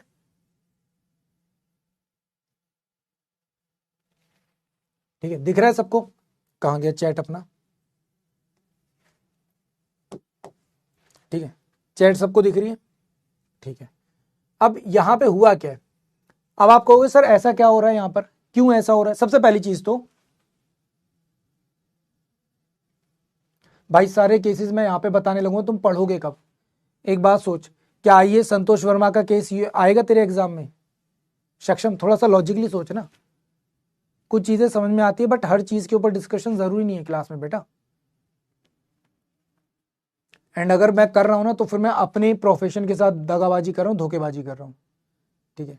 आई नीड कि मैं तुम्हें ज्यादा बेहतर समझा पाऊं, ज्यादा बेहतर पढ़ाऊं, सो दैट कि तुमको नॉलेज अच्छी मिल सके, ताकि तुम एग्जाम क्लियर कर सको, ठीक है। अब सबसे पहली चीज, यहां पे आता है आपका यूएसए, ये गल्फ ऑफ मैक्सिको, जिसे गल्फ ऑफ अमेरिका कहना चाहता है, अमेरिका चाहता है कि भाई इसे गल्फ ऑफ अमेरिका कहो। ये फ्लोरिडा वाला रीजन, ये पूरा का पूरा यूएसए यूनाइटेड स्टेट का रीजन, नीचे आ जाता है ये मैक्सिको वाला रीजन, ठीक है। यहां पे आ जाता है क्यूबा, यहां पे आता है पोर्टरिको, ठीक है। एंड इसी के पास ये जो कैरेबियन सी आप लोग देख रहे हो ना, यहाँ पे कुछ आइलैंड्स हैं, इन्हीं में से एक आइलैंड है जिसका नाम है वर्जीनिया आइलैंड। क्या नाम है, वर्जीनिया आइलैंड, ठीक है। क्या नाम है, वर्जीनिया आइलैंड। इसी वर्जीनिया आइलैंड से वेनेजुएला पे क्या की गई, स्ट्राइक की गई है। क्यों किया गया ऐसा, ताकि ज्यादा बेटर कंट्रोल किया जा सके, ज्यादा बेटर यहाँ पे स्ट्राइक की जा सके। इसी के साथ ही आप देख रहे हो ये छोटे छोटे आइलैंड से बने हुए यहाँ पर, ठीक है। यहाँ पे कुछ आइलैंड्स बने हुए हैं, इन्हीं में से कुछ ऐसे रीजन्स हैं जिनको कौन, यूएसए डायरेक्टली होल्ड करता है। यूएसए ने एक्चुअल में वो जो वर्जीनिया वाला रीजन था, वो जो आइलैंड था, वो खरीदा था। क्या किया था, खरीदा था। अब खरीदा था तो भाई उसके कंट्रोल में उन्होंने क्या किया, यहाँ पे अपनी मिलिट्री एक्सेसिबिलिटी बढ़ाई, एंड फिर यहाँ पे वेनेजुएला के ऊपर स्ट्राइक किया। यहां से लेकर आए पहले यहाँ पे, फिर यहां से लेकर गए फ्लोरिडा, ठीक है। ये वो तरीका था, ठीक है, ये वो तरीका था। अब ये चीज तो आपको पता चल गई। अब जरा वापस आ जाओ टॉपिक पर, ठीक है। अब यहां से लेकर तो चला गया, बट क्या सिर्फ केवल यही एक रीजन था, नहीं, ठीक है। पहली चीज डेफिनेटली ऑयल एक सबसे बड़ा रीजन था। दूसरा क्या था, यूएसए की अपनी जो पावर है उसको एक्सपेंड करना चाहता है। दूसरा, फ्यूचर जो भी एस्पेक्ट्स है उनके हिसाब से। एंड एक सबसे बड़ी चीज, वेनेजुएला के पास बहुत सारे क्या है, मिनरल्स एंड मेटल्स भी हैं।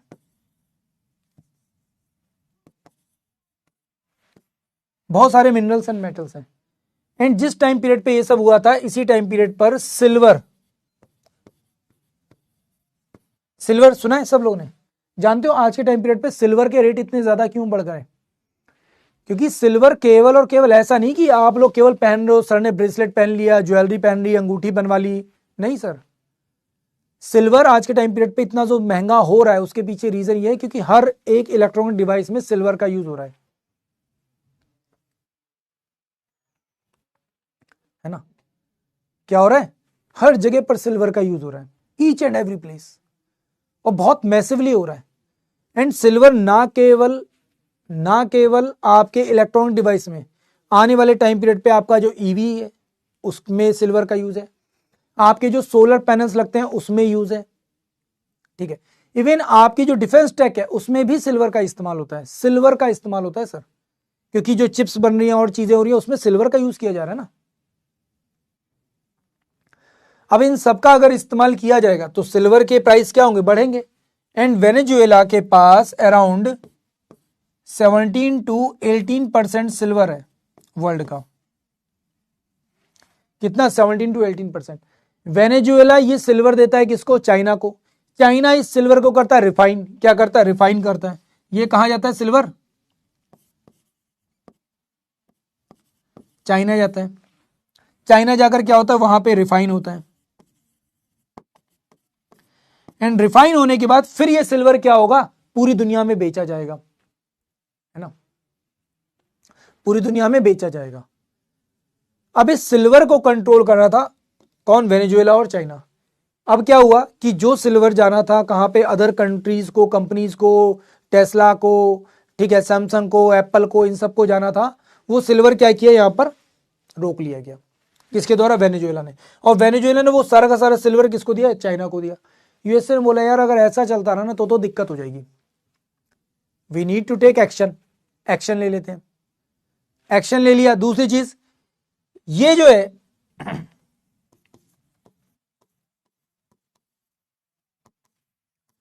एक जो सोशलिस्ट कंट्री वाला फैक्टर है वो भी है।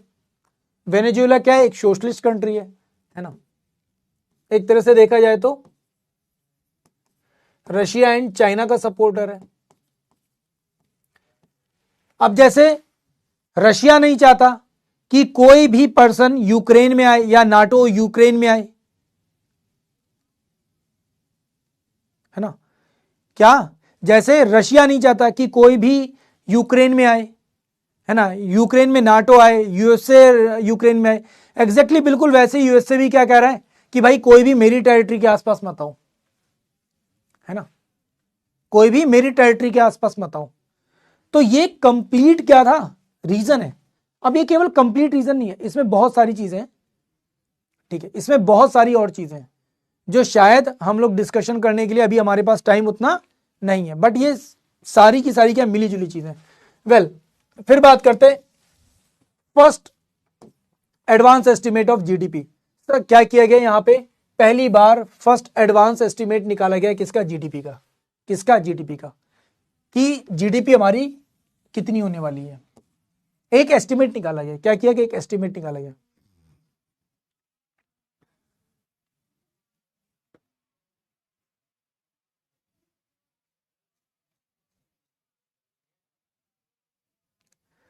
अब देखो यहां पर भी ये बात है। अब यहां पर हाँ ये क्वेश्चन अच्छा पूछा है कि वेनेजुएला रिच क्यों नहीं है। देखो मैं बताना चाहता हूं यहां पर एक चीज, ईच एंड एवरीवन, क्योंकि अब यहां पर तुमने जो क्वेश्चन पूछा है ना ये काफी हद तक इंडिया से रिलेटेड है।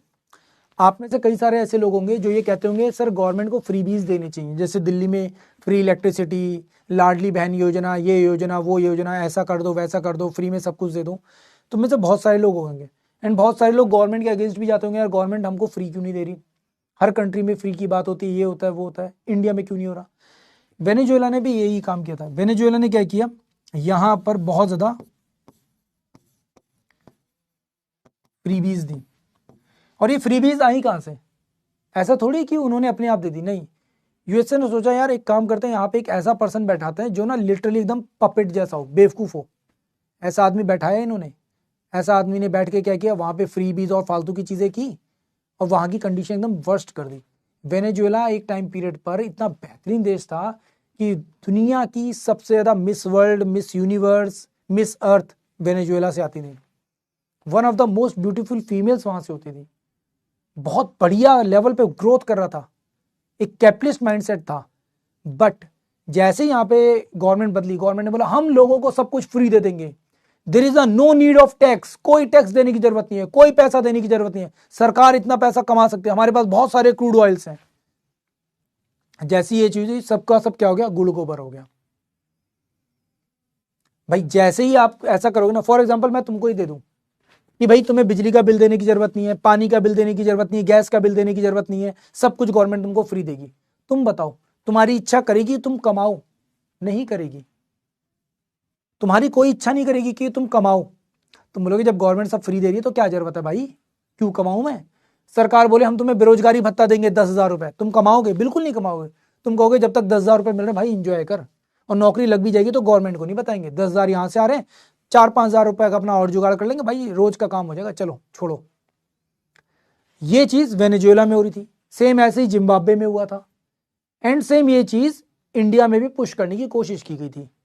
आप लोगों ने सुना है 2024 में यूएस एड के थ्रू इंडियन इलेक्शंस को एक तरह से बोला जाए तो सैबोटाज करने की कोशिश की गई थी, ठीक है। एंड अगर आप सोचो, आप लोगों ने सुना होगा एक सोरस फाउंडेशन, वो फाउंडेशन क्या काम करती है? यही काम करती है, डेमोक्रेसी बचाने के नाम पे लिटरली वो किसी भी देश, जिस भी देश में सोरस या सोरस की फाउंडेशन गई है उस देश का क्या हाल हुआ है आपको ऐसा नहीं है कि पता नहीं है, 100% आप लोग को पता है, और नहीं पता तो जाओ इंटरनेट पे जाकर सर्च करो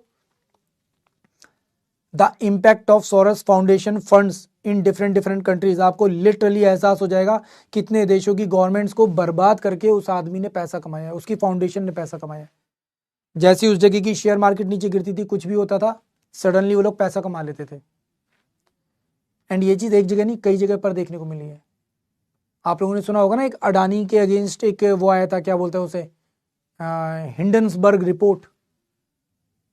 कौन था, क्या था भाई? वो आदमी जिसे इकोनॉमिक्स का ई नहीं पता, जो आदमी कूड़ा उठाने का काम करता है, वो इतनी बड़ी हिंडनबर्ग फाउंडेशन बना लेता है और वो रिपोर्ट पब्लिश कर रही है सबके लिए। उस आदमी को लिटरली कुछ नहीं पता, कूड़ा उठाता था जो आदमी यूएसए में जाकर, वो आदमी हिंडनबर्ग रिपोर्ट बना रहा है। सोचो, आप लोग पढ़ोगे इतिहास तो आपको पता चलेगा क्या किया जा रहा है। वही चीज की जा रही है जो वेनेजुएला में हुआ है। वेनेजुएला में वहां की जनता को वो लोग प्रवोक नहीं कर पा रहे, तो सोचा कि चलो मैं ऐसे एक्शन ले लेते हैं। इंडिया के चारों तरफ जितने कंट्रीज है सबको देख लो आप लोग। पाकिस्तान, इमरान खान थे, क्या हुआ है वहां पर? एक विद्रोह हुआ, विद्रोह के बाद पूरा का पूरा तख्ता पलट, आज के टाइम पीरियड पे एक पपेट बैठा रखा है और वहां की आर्मी वहां पे चला रही है। सेम विद श्रीलंका देख लो क्या हुआ है। वहां के जो युवा हैं, जो यूथ है, उन्होंने वहां पे गवर्नमेंट के अगेंस्ट गई, गवर्नमेंट को खत्म किया, अब एक दूसरी गवर्नमेंट आकर बैठी है। आप म्यांमार में चले जाओ, सेम कंडीशन। आप बांग्लादेश में चले जाओ, सेम। आप नेपाल में चले जाओ, सेम कंडीशन। चारों, इंडिया के चारों तरफ ये सब हो रहा है।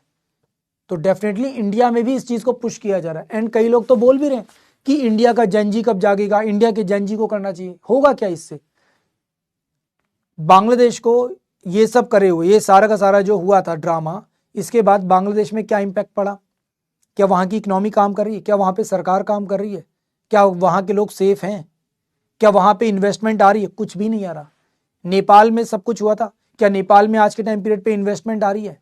क्या नेपाल में गवर्नमेंट ठीक से काम कर रही है? कुछ भी नहीं हो रहा। पाकिस्तान में क्या हो रहा है? आपके श्रीलंका में क्या हो रहा है? म्यांमार में देख लो। जितने भी देशों में ये सब हुआ है वो सारे के सारे देश क्या हुए हैं? बर्बाद हुए हैं। और 1-2 साल नहीं, कई सालों तक बर्बाद होते रहते हैं, होते रहते हैं, होते रहते हैं, और तब तक बर्बाद होते रहते हैं जब तक वो पूरी तरह से खत्म ना हो जाए। फिर उसके बाद यूएस आता, बोलता है अब हम इस देश को संभालेंगे, सुधारेंगे, हमारी फोर्सेस आएंगी, वो चीजें मेंटेन करेंगी। एंड फिर आप क्या बन जाते हो? एक दूसरे देश के गुलाम बन जाते हो। तो यूएसए भी क्या कर रहा है? कहीं ना कहीं इकोनॉमिकली किसी को क्या कर रहा है? गुलाम बना रहा है, डायरेक्टली या इनडायरेक्टली। कोई नहीं चाहता, चाइना भी नहीं चाहता कि इंडिया आगे बढ़े, क्योंकि उसे पता है अगर इंडिया आगे बढ़ेगा तो मेरे पास क्या बचेगा?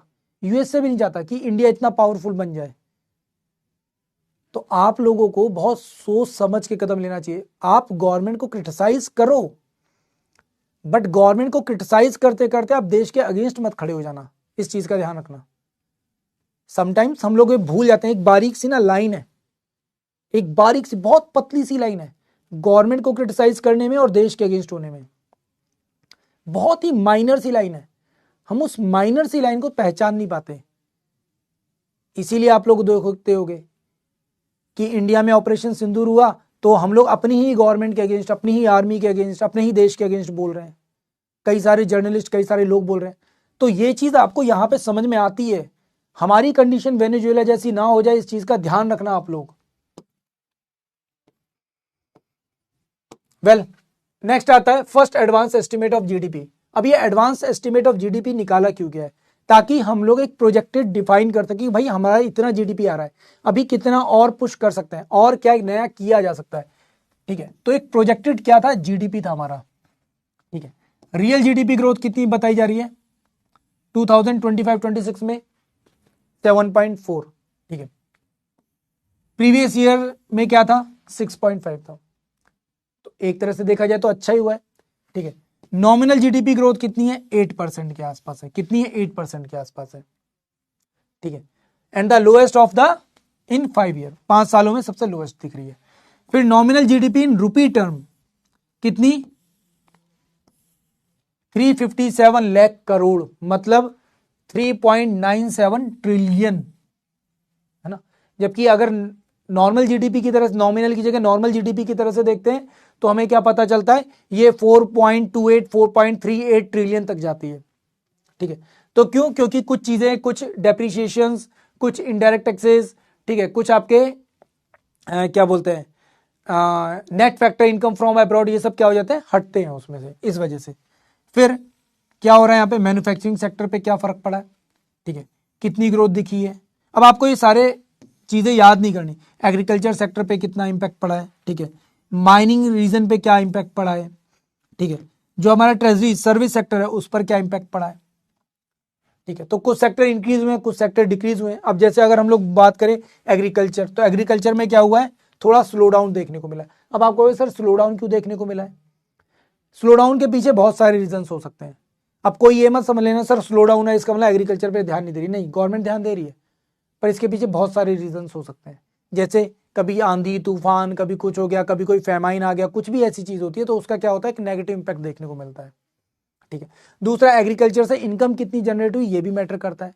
मान लो किसी साल पैदावार बहुत अच्छी हुई तो इनकम बहुत ज्यादा हुई, किसी साल पैदावार थोड़ी कम हो गई, या किसी साल उतना ज्यादा इनकम नहीं मिल पाई, तो इसका क्या पड़ता है? फर्क पड़ जाता है। तो फर्स्ट एडवांस एस्टिमेट ये क्या? एक अर्ली प्रोजेक्शन है जीडीपी की। क्या? एक अर्ली प्रोजेक्शन है बिफोर द इकोनॉमिकल सर्वे। क्योंकि अभी आपको पता है फैब आ रहा है, 1 फैब को क्या किया जाएगा? एक पूरा का पूरा डेटा आपके सामने रख दिया जाएगा, भाई देखो इतना इतना हमारा इस बार का ग्रोथ हुआ है, इतनी जीडीपी बढ़ी है, इतना सब कुछ हुआ है, सब कुछ आपको पता चल जाएगा। बट क्या किया जा रहा है? फर्स्ट वीक ऑफ जनवरी में एक एस्टिमेट निकाल के रखा जाता है कि भाई अभी तक हम लोग कितना अचीव कर चुके हैं। ये थर्ड क्वार्टर से क्या किया जाता है? डिसाइड किया जाता है। किसी भी फाइनेंशियल ईयर के थर्ड क्वार्टर से डिसाइड किया जाता है। क्यों किया जाता है? ताकि बचे हुए जो मंथ है उसमें हम लोग और ज्यादा क्या कर सके? फोकस कर सके और ज्यादा पुश कर सके। बात समझ में आई यहाँ पे? हाँ या ना? क्लियर है? सीधी सिंपल सी बात थी। यहां पे कुछ भी ऐसा नहीं था जो आपको अलग से जानना पड़े। ठीक है, सीधी सिंपल सी बात थी। यहाँ पे कुछ भी ऐसा नहीं था जो आपको अलग से जानना पड़े, सीधी सिंपल सी चीज थी। दूसरी चीज यहां पे बात की जाए तो, अब चलता क्यों नहीं भाई, यहां पे आता है बैटरी पैक आधार नंबर। अब ये बैटरी पैक आधार नंबर क्या है? कोई भी जो बैटरी जो ईवी में लग रही है, किस में लग रही है? ईवी में लग रही है, ईवी बैटरी। इन ईवी बैटरीज को क्या किया जाएगा? एक आधार नंबर दिया जाएगा। क्या किया जाएगा? आधार नंबर दिया जाएगा। इस आधार नंबर का बेनिफिट क्या है? इस आधार नंबर का बेनिफिट यह है कि इनको ज्यादा बेटर तरीके से रिसाइकल किया जाए। आने वाला जो थ्रेड, आने वाली जो प्रॉब्लम है वो क्या है? वो ईवी वेस्ट है। क्या है? ईवी वेस्ट है। ये अच्छी बात है कि गवर्नमेंट जैसे जैसे नई चीजें कर रही है वैसे वैसे क्या कर रही है, यहां पर नए नए प्रोग्राम्स भी लेकर आ रही है, ज्यादा सस्टेनेबिलिटी की तरफ ध्यान दे रही है। अब ईवी बैटरी में बहुत सारी चीजें ऐसी हो सकती हैं जिनको रीयूज किया जा सकता है, बहुत सारी चीजें ऐसी होंगी जो कंप्लीटली बेकार हो चुकी होंगी। तो उस ई वेस्ट को कैसे मैनेज किया जाए, उस ईवी वेस्ट को कैसे मैनेज किया जाए, आने वाले टाइम पीरियड पे आपको सुनने को मिलेगा ईवी वेस्ट। आने वाले टाइम पीरियड पे आपको सुनने को मिलेगा क्या, सोलर वेस्ट। क्योंकि आपके जो पैनल्स लग रहे हैं वो पैनल 20 साल 30 साल के बाद बर्बाद हो जाएंगे, खराब हो जाएंगे, टूटेंगे, है ना। उनको कैसे इस्तेमाल किया जाएगा, उनको कैसे डिकम्पोज किया जा सकता है, ये सब चीजें होंगी आपके सामने आएंगी। तो ऐसी चीजों को कैसे टैकल किया जाए, कैसे हैंडल किया जाए, इस चीज के लिए क्या किया गवर्नमेंट ने, यहां पर एक बैटरी पैक आधार नंबर बनाया है। क्या बनाया, बैटरी पैक आधार नंबर, जो कि हर एक बैटरी का क्या होगा, यूनिक होगा। हर एक बैटरी का क्या होगा, यूनिक होगा। अब आप सोचो, आप लोगों के पास आजकल एक स्टडी लैंप आता है, बड़ा छोटा सा प्यारा सा स्टडी लैंप होगा, आपकी टेबल पे रखा होगा। और टेबल पे जो रखा होगा, अगर आप देखोगे वो लैंप बड़ा हल्का सा होता है, बहुत लाइट लैंप होता है, एंड इतना ज्यादा लाइट होता है कि हल्का सा भी अगर आप उसे हिलाओगे वो गिर जाता है तुरंत। ऐसा क्यों हो रहा है? और सोचो उस बैटरी में, उस बैटरी की खास बात क्या है कि वो कई घंटों तक रहती है ना, कई घंटों तक आपको लाइट देता रहता है, उसकी बैटरी का फायदा ही होता है। पर फिर भी इतना ज्यादा हल्का होता है, इतना ज्यादा लाइट वेट होगा, है ना, इतना ज्यादा लाइट वेट होगा। क्यों? क्योंकि उस बैटरी को बहुत ज्यादा रिफाइन तरीके से तैयार किए गए, बहुत सारे रेयर जो अर्थ मिनरल्स हैं वो डाले गए हैं, जिससे उस बैटरी को तैयार किया गया है ना, जिससे उस बैटरी को तैयार किया गया है। तो यहाँ पे 21 कैरेक्टर का एक यूनिक आइडेंटिफिकेशन नंबर होगा, किस पर, बैटरी पैक पर, ताकि वो कितने लंबे टाइम तक इस्तेमाल होगी और उसकी लाइफ साइकिल क्या है, उसे कैसे हैंडल करना है, कैसे वो खत्म होगी, ये सारी चीजें यहाँ पे क्या की जाएंगी, इंश्योर की जाएंगी। इसे किसने प्रपोज किया, ministry of road transport and highway के थ्रू इसको प्रपोज किया गया है। ठीक है, क्लियर है। तो आने वाले टाइम पीरियड पे जितनी भी ऑटोमोबाइल सेक्टर में गाड़ियां होंगी उन सब में क्या होगा, हर एक बैटरी पर क्या होगा, एक आपका बीपीएन होगा। क्या होगा, बीपीएन होगा। क्लियर है। तो ये क्या होगा, एक मैंडेटरी यूनिक आईडी होगी, रिसाइकल डेटा कैप्चर होगा इसके थ्रू। ठीक है, क्या बैटरी रिसाइकल हुई थी, क्या हुआ था, बैटरी के सेल्स चेंज किए गए थे, वो सारी चीजें इसमें आएंगी। ठीक है, एंड इसे डिजिटली क्या किया जाएगा, इंटीग्रेशन किया जाएगा, ताकि सबको पता रहे कि भाई क्या क्या उसमें हो रहा है, क्या क्या बदलाव हुए हैं, कब बैटरी को यहाँ पे सही किया गया था, क्या उसमें कमियां आई हैं, उन सबको क्या किया जाएगा, फाइंड आउट किया जाएगा। क्लियर है। फिर आता है इंडियाज वर्ल्ड लार्जेस्ट, क्या बना है, राइस प्रोड्यूसर बना है। तो अभी तक क्या था, चाइना था राइस प्रोडक्शन में, एंड चाइना आज से नहीं था, चाइना आज से नहीं है नंबर 1 भाई।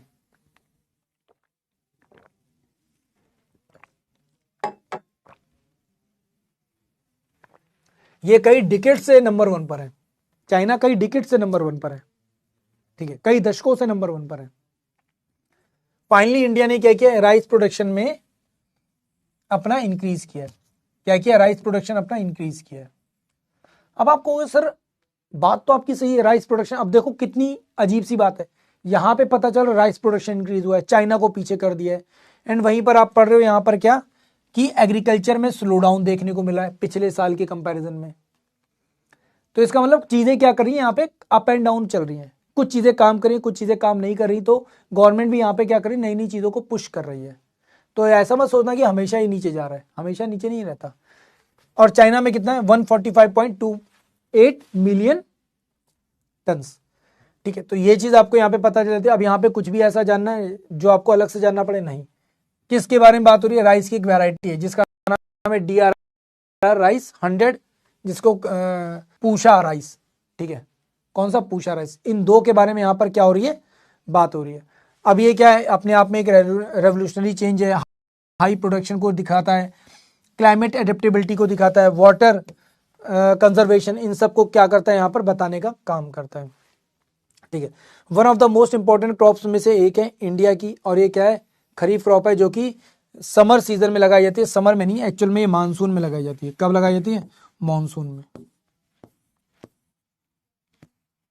कब लगाई जाती है, मानसून में लगाई जाती है, ध्यान रखना।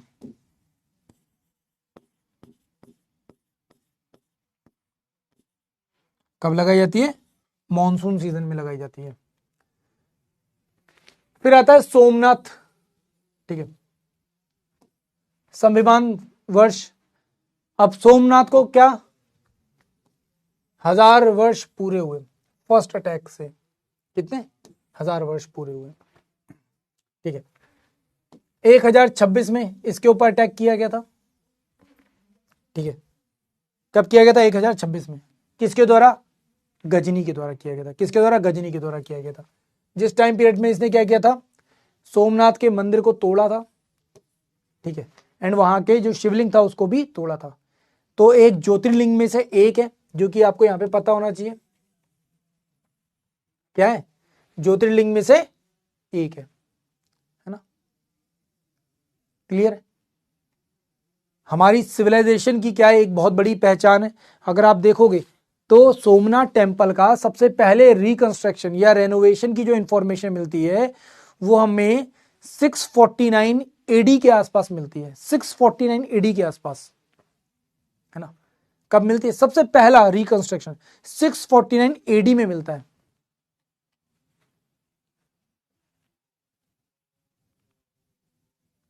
ठीक है, कब मिलता है? 649 एडी में हमको सबसे पहली इंफॉर्मेशन मिलती है। किसकी? किसकी? सोमनाथ टेम्पल की।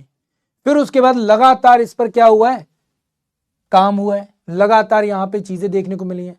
बट अनफॉर्चुनेटली एक पर्सन आता है, ठीक है, और एक निहायती मूर्खतापूर्ण, ठीक है, अनपढ़ों जैसा काम करता है। और वो काम क्या करता है? निहायती मूर्खतापूर्ण अनपढ़ों जैसा मंदिर को तोड़ देता है ना? उसे लगता है मंदिर को तोड़ दूंगा तो मैं पूरी सभ्यता खत्म कर दूंगा, है ना? मंदिर को तोड़ दूंगा तो मैं सबको दिखा पाऊंगा कि मैं कितना ताकतवर हूं। पर उसे ये नहीं पता हमारी ताकत मंदिर से नहीं है ना? हमारी आस्था, हमारी ताकत, हमारे देवता कहां है? यहां पर है, ठीक है। एक्चुअल में जब इंडिया में इस्लामिक इन्वेजन हो रहा था तो उस टाइम पर लोगों को लगता था, क्योंकि जितने भी देशों को इस्लामिक इन्वेडर्स ने कैप्चर किया, जीता, उन सभी जगहों पर क्या हुआ? उन सभी जगहों पर यह हुआ है कि उन्होंने मंदिरों को तोड़ा है, डिमोलिश किया है। एंड उसके बाद उनको लगता था कि अब तो हम जीत गए, लोगों की आस्था तोड़ दी, खत्म कर दी, ठीक है, तो अब हमारी पावर आ जाएगी, अब लोग अपने आप ही कन्वर्ट हो जाएंगे। बट इंडिया में थोड़ा अलग हुआ। इंडिया में क्या अलग हुआ? इंडिया में अलग ये हुआ क्योंकि इंडिया में हमारी आस्था केवल और केवल मूर्ति के प्रति, केवल और केवल मंदिर के प्रति नहीं थी। हमारी आस्था हर एक स्तर पर देखती थी। आप ये नहीं कह सकते कि भगवान की ये मूर्ति होगी तभी मेरी पूजा सफल होगी, नहीं। हम हर एक रूप में भगवान को पूज लेते थे, है ना? हम ईश्वर को सूरज में भी देखते थे, हम ईश्वर को चंद्रमा में भी देख रहे हैं, ठीक है, हम ईश्वर को पेड़ पौधों में भी देख रहे हैं, हम ईश्वर के रूप में धरती को भी पूज रहे हैं। तो हमारी आस्था इतनी ज्यादा बड़ी थी ना कि उसे कोई नहीं कुचल सकता था, उसे कोई तोड़ नहीं सकता था, है ना? उसे कोई खत्म नहीं कर सकता था। दूसरी चीज, इन सब चीजों के ऊपर भी कंट्रोल कर लिया तो भी हम कहते हैं कण कण में राम है, कण कण में भगवान है ना? हमारी आत्मा का रूप भी एक भगवान के रूप में, हमारी आत्मा भी क्या, एक भगवान का रूप है। तो जब ये चीजें सामने आई तो लोगों को फील हुआ कि यार इनकी आस्था को कैसे खंडित किया जाए, इनकी आस्था कैसे तोड़ दी जाए। ये जो चीज थी ना, ये सबसे बड़ी चीज थी जिसने भारत की संस्कृति को, भारत के कल्चर को, भारत की सभ्यता को आज के समय तक जीवित रखा है, आज के समय तक जीवित रखा है। एंड यही कारण है कि हमारी सभ्यता आने वाले कई हजारों लाखों सालों तक बनी रहेगी। यस, ये बात सच है कि लगातार हमारे ऊपर इस तरीके के कई आक्रमण होते रहे हैं और आगे भी होते रहेंगे। आगे भी कई ऐसी विचारधाराओं के लोग आएंगे जो भारत की कल्चर के ऊपर, उसकी संस्कृति के ऊपर लगातार अटैक करेंगे। एंड समटाइम्स वो लोग कहीं ना कहीं इंडिया के अंदर भी बैठे होंगे जो हमारे ही देश को नुकसान पहुंचाने का काम कर रहे होंगे, ठीक है। तो आप लोग ये चीज ध्यान रखना, आप लोग ये चीज ध्यान रखना कि इस देश की शक्ति, इस देश की ताकत कोई और नहीं, आप लोग हो, ठीक है, जितना ज्यादा अपनी संस्कृति को जानोगे, जितना ज्यादा अपने सभ्यता को पहचानोगे, अपने कल्चर को जानोगे, उतना ज्यादा क्या बनोगे, ज्ञानवान बनोगे, उतने ज्यादा शक्तिशाली बनोगे। ठीक है, हम लोग कहते हैं, मतलब अगर आप लोगों में से किसी को नहीं पता तो मैं आपको बताता हूं, चाहे महाराणा प्रताप को पढ़ो, चाहे राणा कुंभा को पढ़ो, ठीक है, चाहे आप ऐसे किसी भी वीर योद्धा को पढ़ लो, हर एक वीर योद्धा ने, इवन हर एक ब्राह्मण ने यही बात कही है, क्या, कि अपने अस्त्र और शस्त्र दोनों का ज्ञान एक साथ लेकर चलो, दोनों का ज्ञान एक साथ लेकर चलो। इसलिए आप नोटिस करो कि आप लोगों के घरों में हमेशा हमेशा दशहरे वाले दिन क्या होती है, शस्त्र और शास्त्र दोनों की पूजा होती है ना, शस्त्र और शास्त्र दोनों की पूजा होती है आपके घरों में। कभी देखा तुम लोगों ने, नोटिस किया? और अगर नहीं होती आपके घर में तो नेक्स्ट जो आपका दशहरा आएगा, उस दशहरे से पूजा को शुरू करो सभी लोग, समझे? चलो, तो यहां तक बात समझ में आ गई सबको? वेल, नेक्स्ट आगे बात करते हैं, इसे रिस्टोर कैसे किया गया। तो अहिल्याबाई होलकर जी के द्वारा करवाया गया। ये one of the most important है। अहिल्याबाई होलकर जी ने 18वीं सदी के आसपास कई सारे टेम्पल्स को क्या किया, रिकंस्ट्रक्ट करने का काम किया, कई सारे टेम्पल्स को, ठीक है, कई सारे टेम्पल्स को रिकंस्ट्रक्ट करने का काम किया है, ध्यान रखना। एंड ये जो डेवलपमेंट हुआ था, इसकी सबसे बड़ी खास बात क्या थी, इसे जिस तरीके से बनाया गया था, जिस तरह से चीजें तैयार की गई, ठीक है, वो अपने आप में बहुत जरूरी है।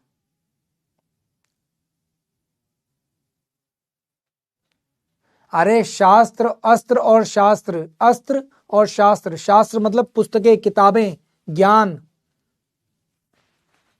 अस्त्र और शस्त्र नहीं है, शास्त्र, शास्त्र, अस्त्र और शास्त्र। क्या ही हो तुम लोग, हिंदी भी नहीं पता तुम्हें तो ठीक से है। इंडिपेंडेंस के बाद सरदार वल्लभ भाई पटेल ने इसे रिकंस्ट्रक्ट करवाने का काम किया था, ठीक है। एंड इसका रेनोवेशन, मतलब सॉरी, इसका उद्घाटन जो किया था वो किसने किया था, राजेंद्र प्रसाद जी ने किया था। किसने किया था, राजेंद्र प्रसाद जी ने किया था। एंड इसकी वकालत किसने की थी, के.एम. मुंशी ने की थी। के.एम. मुंशी का नाम आप लोगों ने पढ़ा होगा पॉलिटी में। किसमें पढ़ा होगा, पॉलिटी में, ठीक है। सबसे बड़ी बात पता है क्या है, सबसे बड़ी बात क्या है, जब यहां पर सरदार वल्लभ भाई पटेल और सरदार वल्लभ भाई पटेल इसे रिकंस्ट्रक्ट करवा रहे थे, तो इस वजह से जवाहरलाल नेहरू सरदार वल्लभ भाई पटेल से नाराज हो गए थे कि यार गलत करवा रहे हो, ऐसे मत करवाओ, आप क्या जरूरत है मंदिर बनवाने की, टूट गया तो टूट गया, रहने दो ऐसे, ठीक है। एंड जवाहरलाल नेहरू ने हर एक स्टेट को यह बोला था कि यहां पर किसी भी तरह का कोई पैसा देने की जरूरत नहीं है, ये कोई गवर्नमेंट का काम नहीं है, सेंट्रल गवर्नमेंट का काम नहीं है। ये जवाहरलाल नेहरू उस टाइम पे लिख रहे हैं, ठीक है। ये हर एक स्टेट को लेटर लिखा, और ये ऐसा नहीं है मैं अपनी बात कर रहा हूं, नहीं, आप नेट पर जाकर इसको सर्च कर सकते हो, ठीक है। फिर आता है यहां पर क्या, राजेंद्र प्रसाद जी। राजेंद्र प्रसाद जी ने जब यहाँ पे उद्घाटन किया तो यहाँ पर जवाहरलाल नेहरू जी ने बोला कि नहीं नहीं, आपको यहाँ पर ये करने की जरूरत नहीं है, आप मत जाओ यहाँ पे उद्घाटन करने के लिए। राजेंद्र प्रसाद ने बोला क्यों ना जाए यार, हमारी संस्कृति का हिस्सा है, हमें करना चाहिए। राजेंद्र प्रसाद जी गए यहाँ पर उद्घाटन करने के लिए, तो आप जान के हैरान रह जाओगे, राजेंद्र प्रसाद जी से नाराज हो गए थे यहाँ पर जवाहरलाल नेहरू, लिटरली, ठीक है।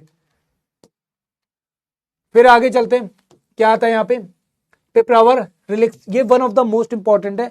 भगवान बुद्ध के बहुत सारे रिलिक्स क्या मिले, पिपलावर जो स्तूपा था उसमें मिले हैं। ये जो आप देख रहे हो पिपलावर स्तूपा है, यहां पर क्या मिले, भगवान बुद्ध के बहुत सारे स्तूप, मतलब रिलिक्स मिले हैं, उनसे जुड़ी हुई चीजें मिली हैं, जिनको यहां पर क्या किया गया, लाया गया है, ठीक है।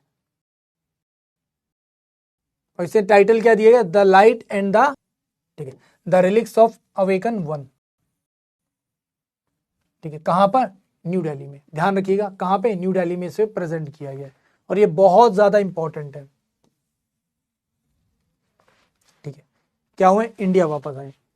अब ये पिपलावर रिलिक्स ध्यान रखना, एग्जाम में 100% आपसे पूछा जा सकता है, 100% पूछा जा सकता है।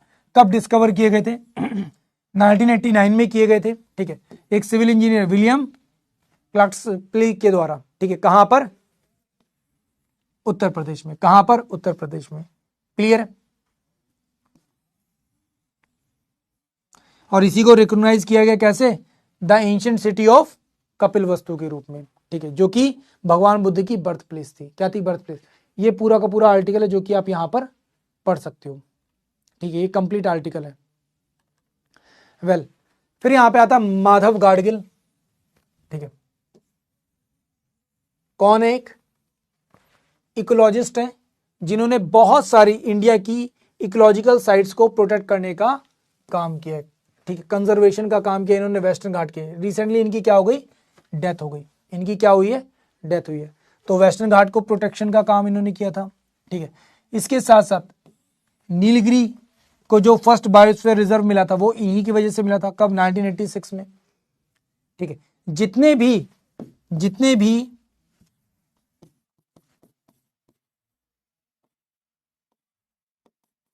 इकोलॉजिकल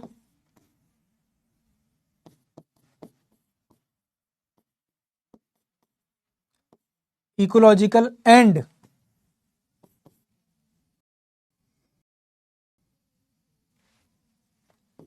इन्वायरमेंटल एंड बायोलॉजिकल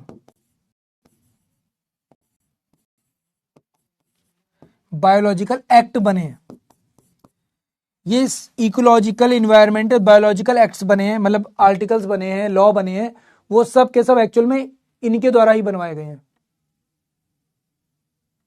है ना, इन्हीं के द्वारा बनाए गए हैं, सारे के सारे इनके द्वारा बनवाए गए। तो ये अपने आप में बहुत बड़ी बात है कि एक ऐसा आदमी जिसने सच में आपकी पूरे के पूरे इकोसिस्टम को प्रोटेक्ट करने का काम किया। तो ये अपने आप में बहुत बड़ी बात है, बहुत खूबसूरत बात है। फिर आता है यहां पे सूर्यास्त रॉकेट लॉन्चर सिस्टम, ठीक है, 293 का कॉन्ट्रैक्ट दिया गया है, ठीक है, कोलैबोरेशन विद इजराइल। क्या है? लॉन्ग रेंज सूर्यास्त रॉकेट लॉन्चर सिस्टम है। अब इस सिस्टम की बात क्या है? सबसे पहली चीज, फर्स्ट इंडिजीनियस मैन्युफैक्चर्ड क्या है? मल्टी कैलिबर रॉकेट है। मतलब कि एक टैंक होगा, मतलब एक गाड़ी होगी जिसमें इस तरीके के रॉकेट लगाए जाएंगे एंड यहां से मल्टीपल रेंज पे फायर किया जा सकता है। इसकी रेंज कितनी है? Up to 300 kilometre. कितनी? अप टू 300 किलोमीटर्स, ठीक है, ठीक है। पहली चीज बात समझ में आएगी।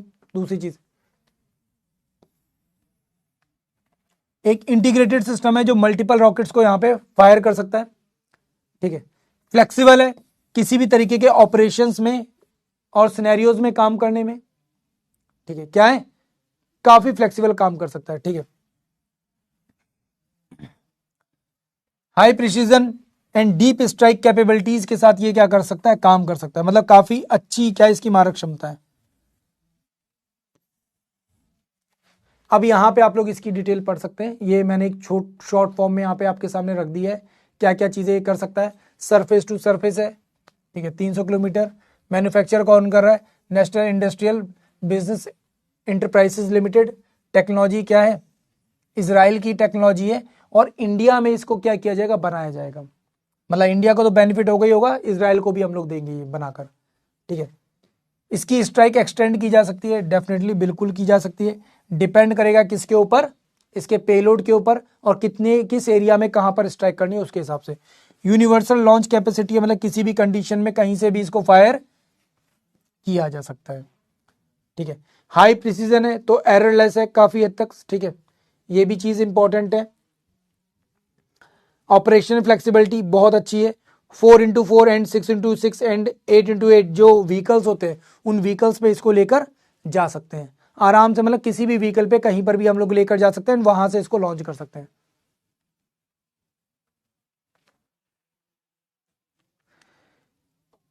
बेटा कैपेसिटी होना एक अलग बात है, एंड किसी के साथ अगर आप टेक्नोलॉजी शेयर करते हो, किसी के साथ मिलकर अगर कुछ बना रहे हो तो इसमें कोई बुराई नहीं है।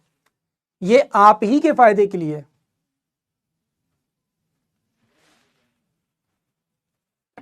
ठीक है, इससे आप ही को फायदा होता है। आपको पता चलता है नई नई टेक्नोलॉजी कौन सी आ रही है, कौन कौन सी टेक्नोलॉजी का हम लोग यूज कर सकते हैं, आप ही को फायदा होता है, कुछ और नहीं होता। फिर आता है USA withdrawal from the 66 international organisation. तो 66 जो इंटरनेशनल ऑर्गेनाइजेशंस हैं उससे यूएसए ने क्या किया, विड्रॉ किया, जिसमें से 31 तो डायरेक्टली यूनाइटेड नेशन की हैं। किसकी है, यूनाइटेड नेशन की है 31। सोचो मतलब किस लेवल का ब्लेंडर कर रहा है। एंड इसमें एक ऑर्गेनाइजेशन ऐसी है जिसे इंडिया और फ्रांस ने मिलकर डेवलप किया था, जिसका नाम था इंटरनेशनल सोलर अलायंस। क्या नाम था, इंटरनेशनल सोलर अलायंस, जो कि रिन्यूएबल एनर्जी के ऊपर काम कर रहा है। अतुल एंड बाकी जितने लोग हैं, तुम सबको पता है मेरी क्लास में ना कोई गलती से भी ये नहीं बोलता कि क्लास कब खत्म होगी। एंड जितने लोगों को नहीं पता उनको मैं लास्ट टाइम वार्निंग दे रहा हूं, नेक्स्ट टाइम किसी भी ने भी ये बोल दिया ना क्लास कब खत्म होगी, छुट्टी कर दो, मैं बता रहा हूं डायरेक्टली ब्लॉक करूंगा। चाहे फिर क्लास 1 मिनट बाद ही मैं बंद कर दूं, खत्म कर दूं, पर मेरी क्लास में दोबारा अगर बोल दिया किसी ने क्लास कब खत्म होगी, छुट्टी कब होगी, ध्यान से सुन लो मेरी बात। अगर मेरे सामने बैठे होते ना भाई साहब, कसम से बता रहा हूं, इतने मार मारता ना, अकल ठिकाने लगा देता। शर्म कर ले, 80 दिन नहीं बचे तेरे एग्जाम में, क्लास कब खत्म होगी।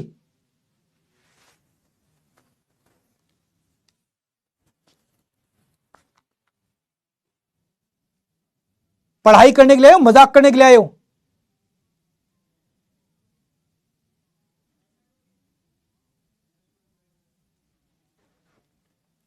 दोबारा कोई अगर बोल गया ना मेरी क्लास में आज के बाद क्लास कब खत्म होगी, छुट्टी कब होगी, भाई डायरेक्टली ब्लॉक करूंगा मैं, टाइम नहीं लगाऊंगा। ये रिकॉर्ड है, आज तक कभी भी किसी को भी मैंने क्लास में ब्लॉक नहीं किया है। एंड तुम सबसे पहले बनोगे।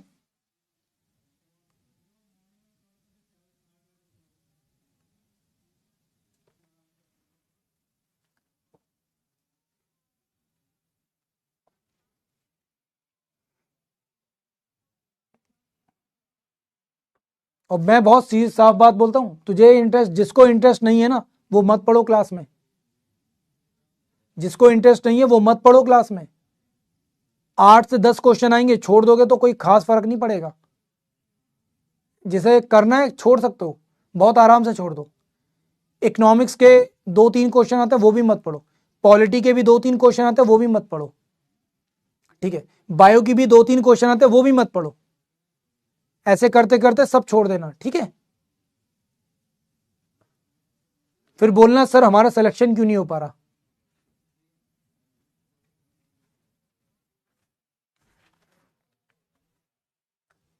अब यहां पे जो हम लोग बात करें ये अपने आप में सबसे ज्यादा इंपॉर्टेंट है। क्यों, क्योंकि जिन ऑर्गेनाइजेशंस को यूएसए ने छोड़ा है, ठीक है, जिन ऑर्गेनाइजेशंस को यहां पर छोड़ा गया है, ठीक है, इनमें से मैक्सिमम ऑर्गेनाइजेशंस कौन सी थी, जो क्लाइमेट चेंज को लेकर बात कर रही हैं, बाकी चीजों को लेकर बात कर रही हैं, ठीक है, ठीक है, क्लियर है। जो ज्यादातर किसको लेकर बात करिए, क्लाइमेट को लेकर बात करेंगे। क्यों, क्योंकि यूएसए को लगता है नहीं नहीं यार अपन इसमें क्यों डालें, क्यों इसमें पैसा फंसाएं, क्यों अपन इसमें बेकार में फंसे, अपने को क्या जरूरत है क्लाइमेट के बारे में सोचने की। अपने को तो जितना हो सकता है उतना क्रूड ऑयल निकालना है, जितना हो सकता है उतना ज्यादा क्या करना है, एक्सप्लॉयटेशन करना है इन्वायरमेंट का, नेचर का।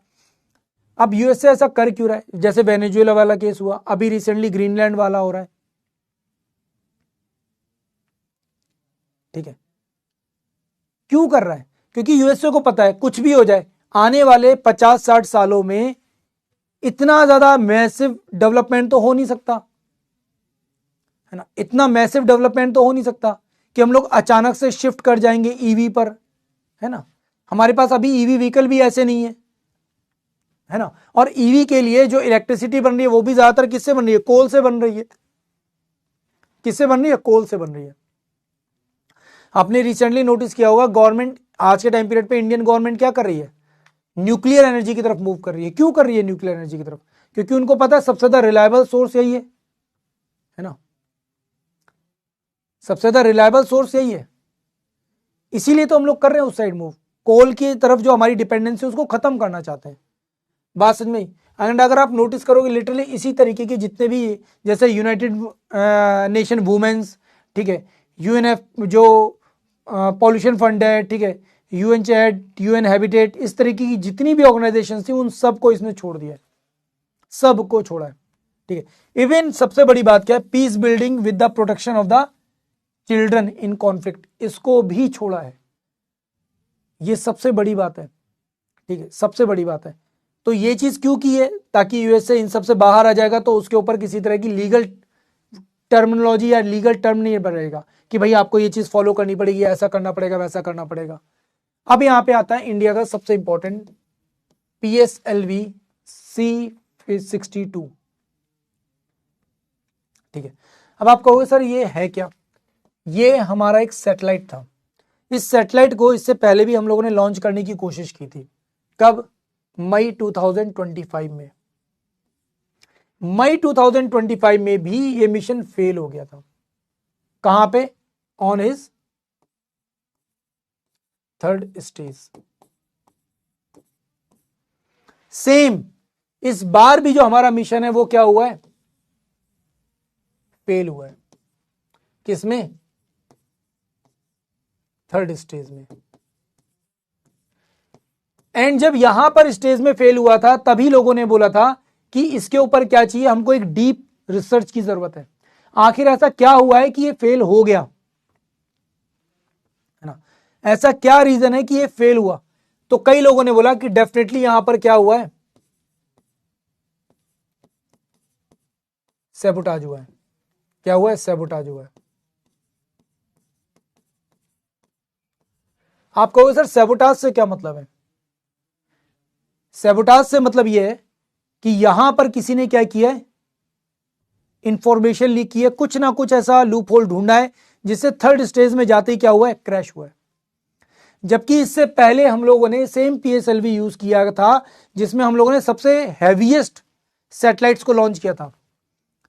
बट ऐसा क्या हुआ है कि हर बार ये लॉन्च फेल हुआ है। अब यहां पर लॉन्च फेल होने के पीछे दो सबसे बड़े रीजन है। सबसे पहले तो आपको ये पता होना चाहिए पोलर सैटेलाइट व्हीकल है क्या, कहां से हुआ था लॉन्च, ये भी आपको पता चल गया। अब सबसे बड़ी चीज क्या है कि आखिर ये फेल हुआ कैसे, हुआ क्यों, क्या रीजन है? तो रीजन जान लेते हैं। सबसे इंपॉर्टेंट चीज है हमारा सैटेलाइट जिसका नाम था अन्वीश। इस सैटेलाइट की खास बात क्या थी, ये सैटेलाइट्स एक्चुअल में इंडिया की जितनी भी एजेंसीज हैं,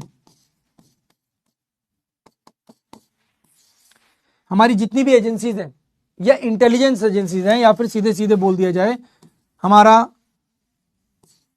RNW है, हमारा IB है, ठीक है, हमारा NIA है, ठीक है, मिलिट्री इंटेलिजेंस है, इन सब को एक सैटेलाइट एक्सेस दे देगा। इस सैटेलाइट एक्सेस का बेनिफिट ये होगा कि हम लोग बॉर्डर एरियाज में जो क्रिटिकल एरियाज हैं वहां पे क्या कर सकते हैं, ज्यादा बेटर कंट्रोल स्टैब्लिश कर सकते हैं, ज्यादा बेटर नजर रख सकते हैं, ठीक है। डेफिनेटली कहीं ना कहीं कोई ना कोई इनसाइडर रहा होगा, ठीक है। तो अरे सारे के सारे ही डिस्ट्रॉय हुए हैं, ऐसा नहीं कि बच गए, सारे ही डिस्ट्रॉय हुए हैं। बात समझ में आई? अब यहां पे क्या चल रहेगा, अब डेफिनेटली यहां पे एक हाई लेवल मीटिंग होगी एंड उसके ऊपर एक अच्छी खासी रिसर्च होगी कि आखिर ऐसा हुआ क्यों है, क्या रीजन है।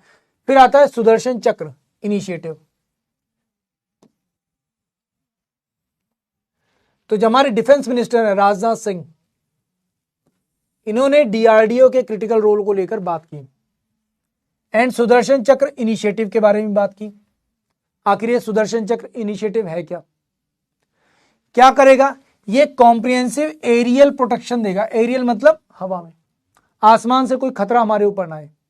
क्या करेगा? एक एरियल प्रोटेक्शन देगा, ठीक है। जितना भी इंफ्रास्ट्रक्चर है, मिलिट्री एसेट है, उसको भी। अब जैसे हम लोग दिल्ली की बात करते हैं, दिल्ली को एक पूरी तरह से आयरन डोम कंडीशन में लेकर आ गए हैं हम लोग। क्यों लेकर आ गए?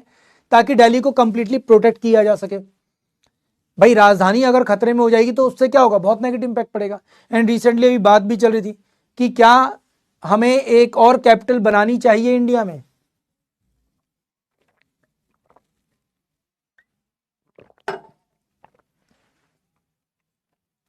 बेटा पीएमओ लेवल पर एक पूरी की पूरी वो बनती है, टीम बनती है।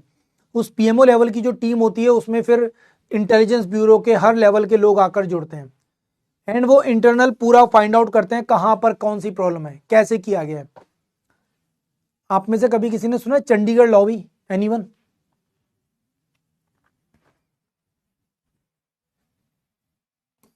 तो एक एडवांस क्या है, एयर डिफेंस सिस्टम है, इंडिजीनियस एयर डिफेंस सिस्टम है। 2035 में क्या किया गया था इसे, इस मतलब 2035 तक इसे कंप्लीटली स्टेब्लिश करने की बात चल रही है पूरी तरह से। ठीक है, हॉस्पिटल, रेलवे, ठीक है, फेंड सेंटर्स, जो भी ऐसी चीजें हैं उन सबको कवर किया जाएगा। ठीक है, कहाँ से इंस्पायर है? लॉर्ड कृष्णा जो है, भगवान कृष्ण के सुदर्शन चक्र से इंस्पायर्ड है। ठीक है, कब तक ये कंप्लीट ऑपरेशनल हो जाएगा? 2035 तक ये कंप्लीट ऑपरेशनल हो जाएगा। कैसा इनिशिएटिव है? Completely make in India initiative होगा। ठीक है, वेपन, लेजर, ड्रोन्स, इन सब का क्या किया जाएगा, यूज किया जाएगा। State of the art facility होगी कंप्लीट। ठीक है, जैसे आज के टाइम पीरियड में हम लोग देखें रशिया का S-400 ट्रम्फी, ठीक है, S-500, ठीक है, यूएस के, एंड थर्ड है इसराइल के पास आयरन डोम है। ठीक है, डेविड स्लिंग है। एंड अगर चाइना की बात करेंगे HQ-9 एंड HQ-19 है। देखो वो सारी चीजें हैं, अब वो इकोनॉमिकल भी है और भी कई चीजें हैं। वैसे भी अब दिल्ली में इतनी जगह नहीं है कि उसको उसमें हम लोग कुछ नया कर सकें। ठीक है, वो भी एक सबसे बड़ी प्रॉब्लम है। अभी हमको देखो पता नहीं है, अभी इसके ऊपर बहुत सी रिसर्च अभी बाकी है, एकदम से नहीं कहा जा सकता कि क्या है क्या नहीं है, हमें भी नहीं पता।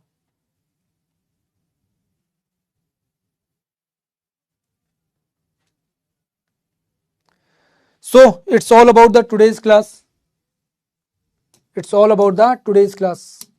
मैंने कोशिश की है कि जितना आसान हो सकता है उतना आसान बनाने की कोशिश करूं आपके लिए। And please each and everyone, जितने भी लोग हैं सब लोगों से मैं कह रहा हूं, बार बार कहने की जरूरत ना पड़े, if you have any doubt तो प्लीज आप लोग डायरेक्टली यहां पे कांटेक्ट कर सकते हैं मुझे। ठीक है, आपको कुछ नहीं करना, सीधे लिखना है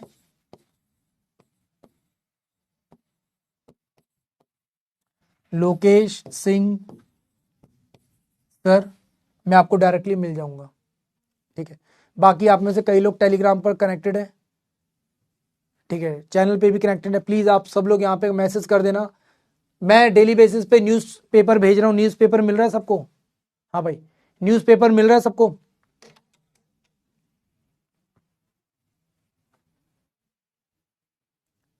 सबको न्यूज़पेपर मिल रहा है? सबके पास आ रहा है? तो न्यूज़पेपर पढ़ते रहो। ठीक है, न्यूज़पेपर पढ़ते रहो। Sir is it better to revolt than a silent? बेकार की बात है revolt. did the against the reconstruction of the Somnath because he exactly, बिल्कुल सही बात है सक्षम, 100% बिल्कुल सही।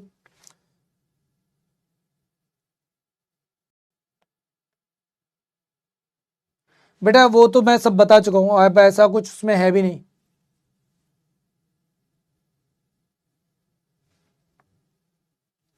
अब निखिल वोटो आप भी जान सकते हो। बर्मन इफेक्ट, अरे यार बहुत सारे इफेक्ट्स हैं, अब क्या क्या बताऊं भाई।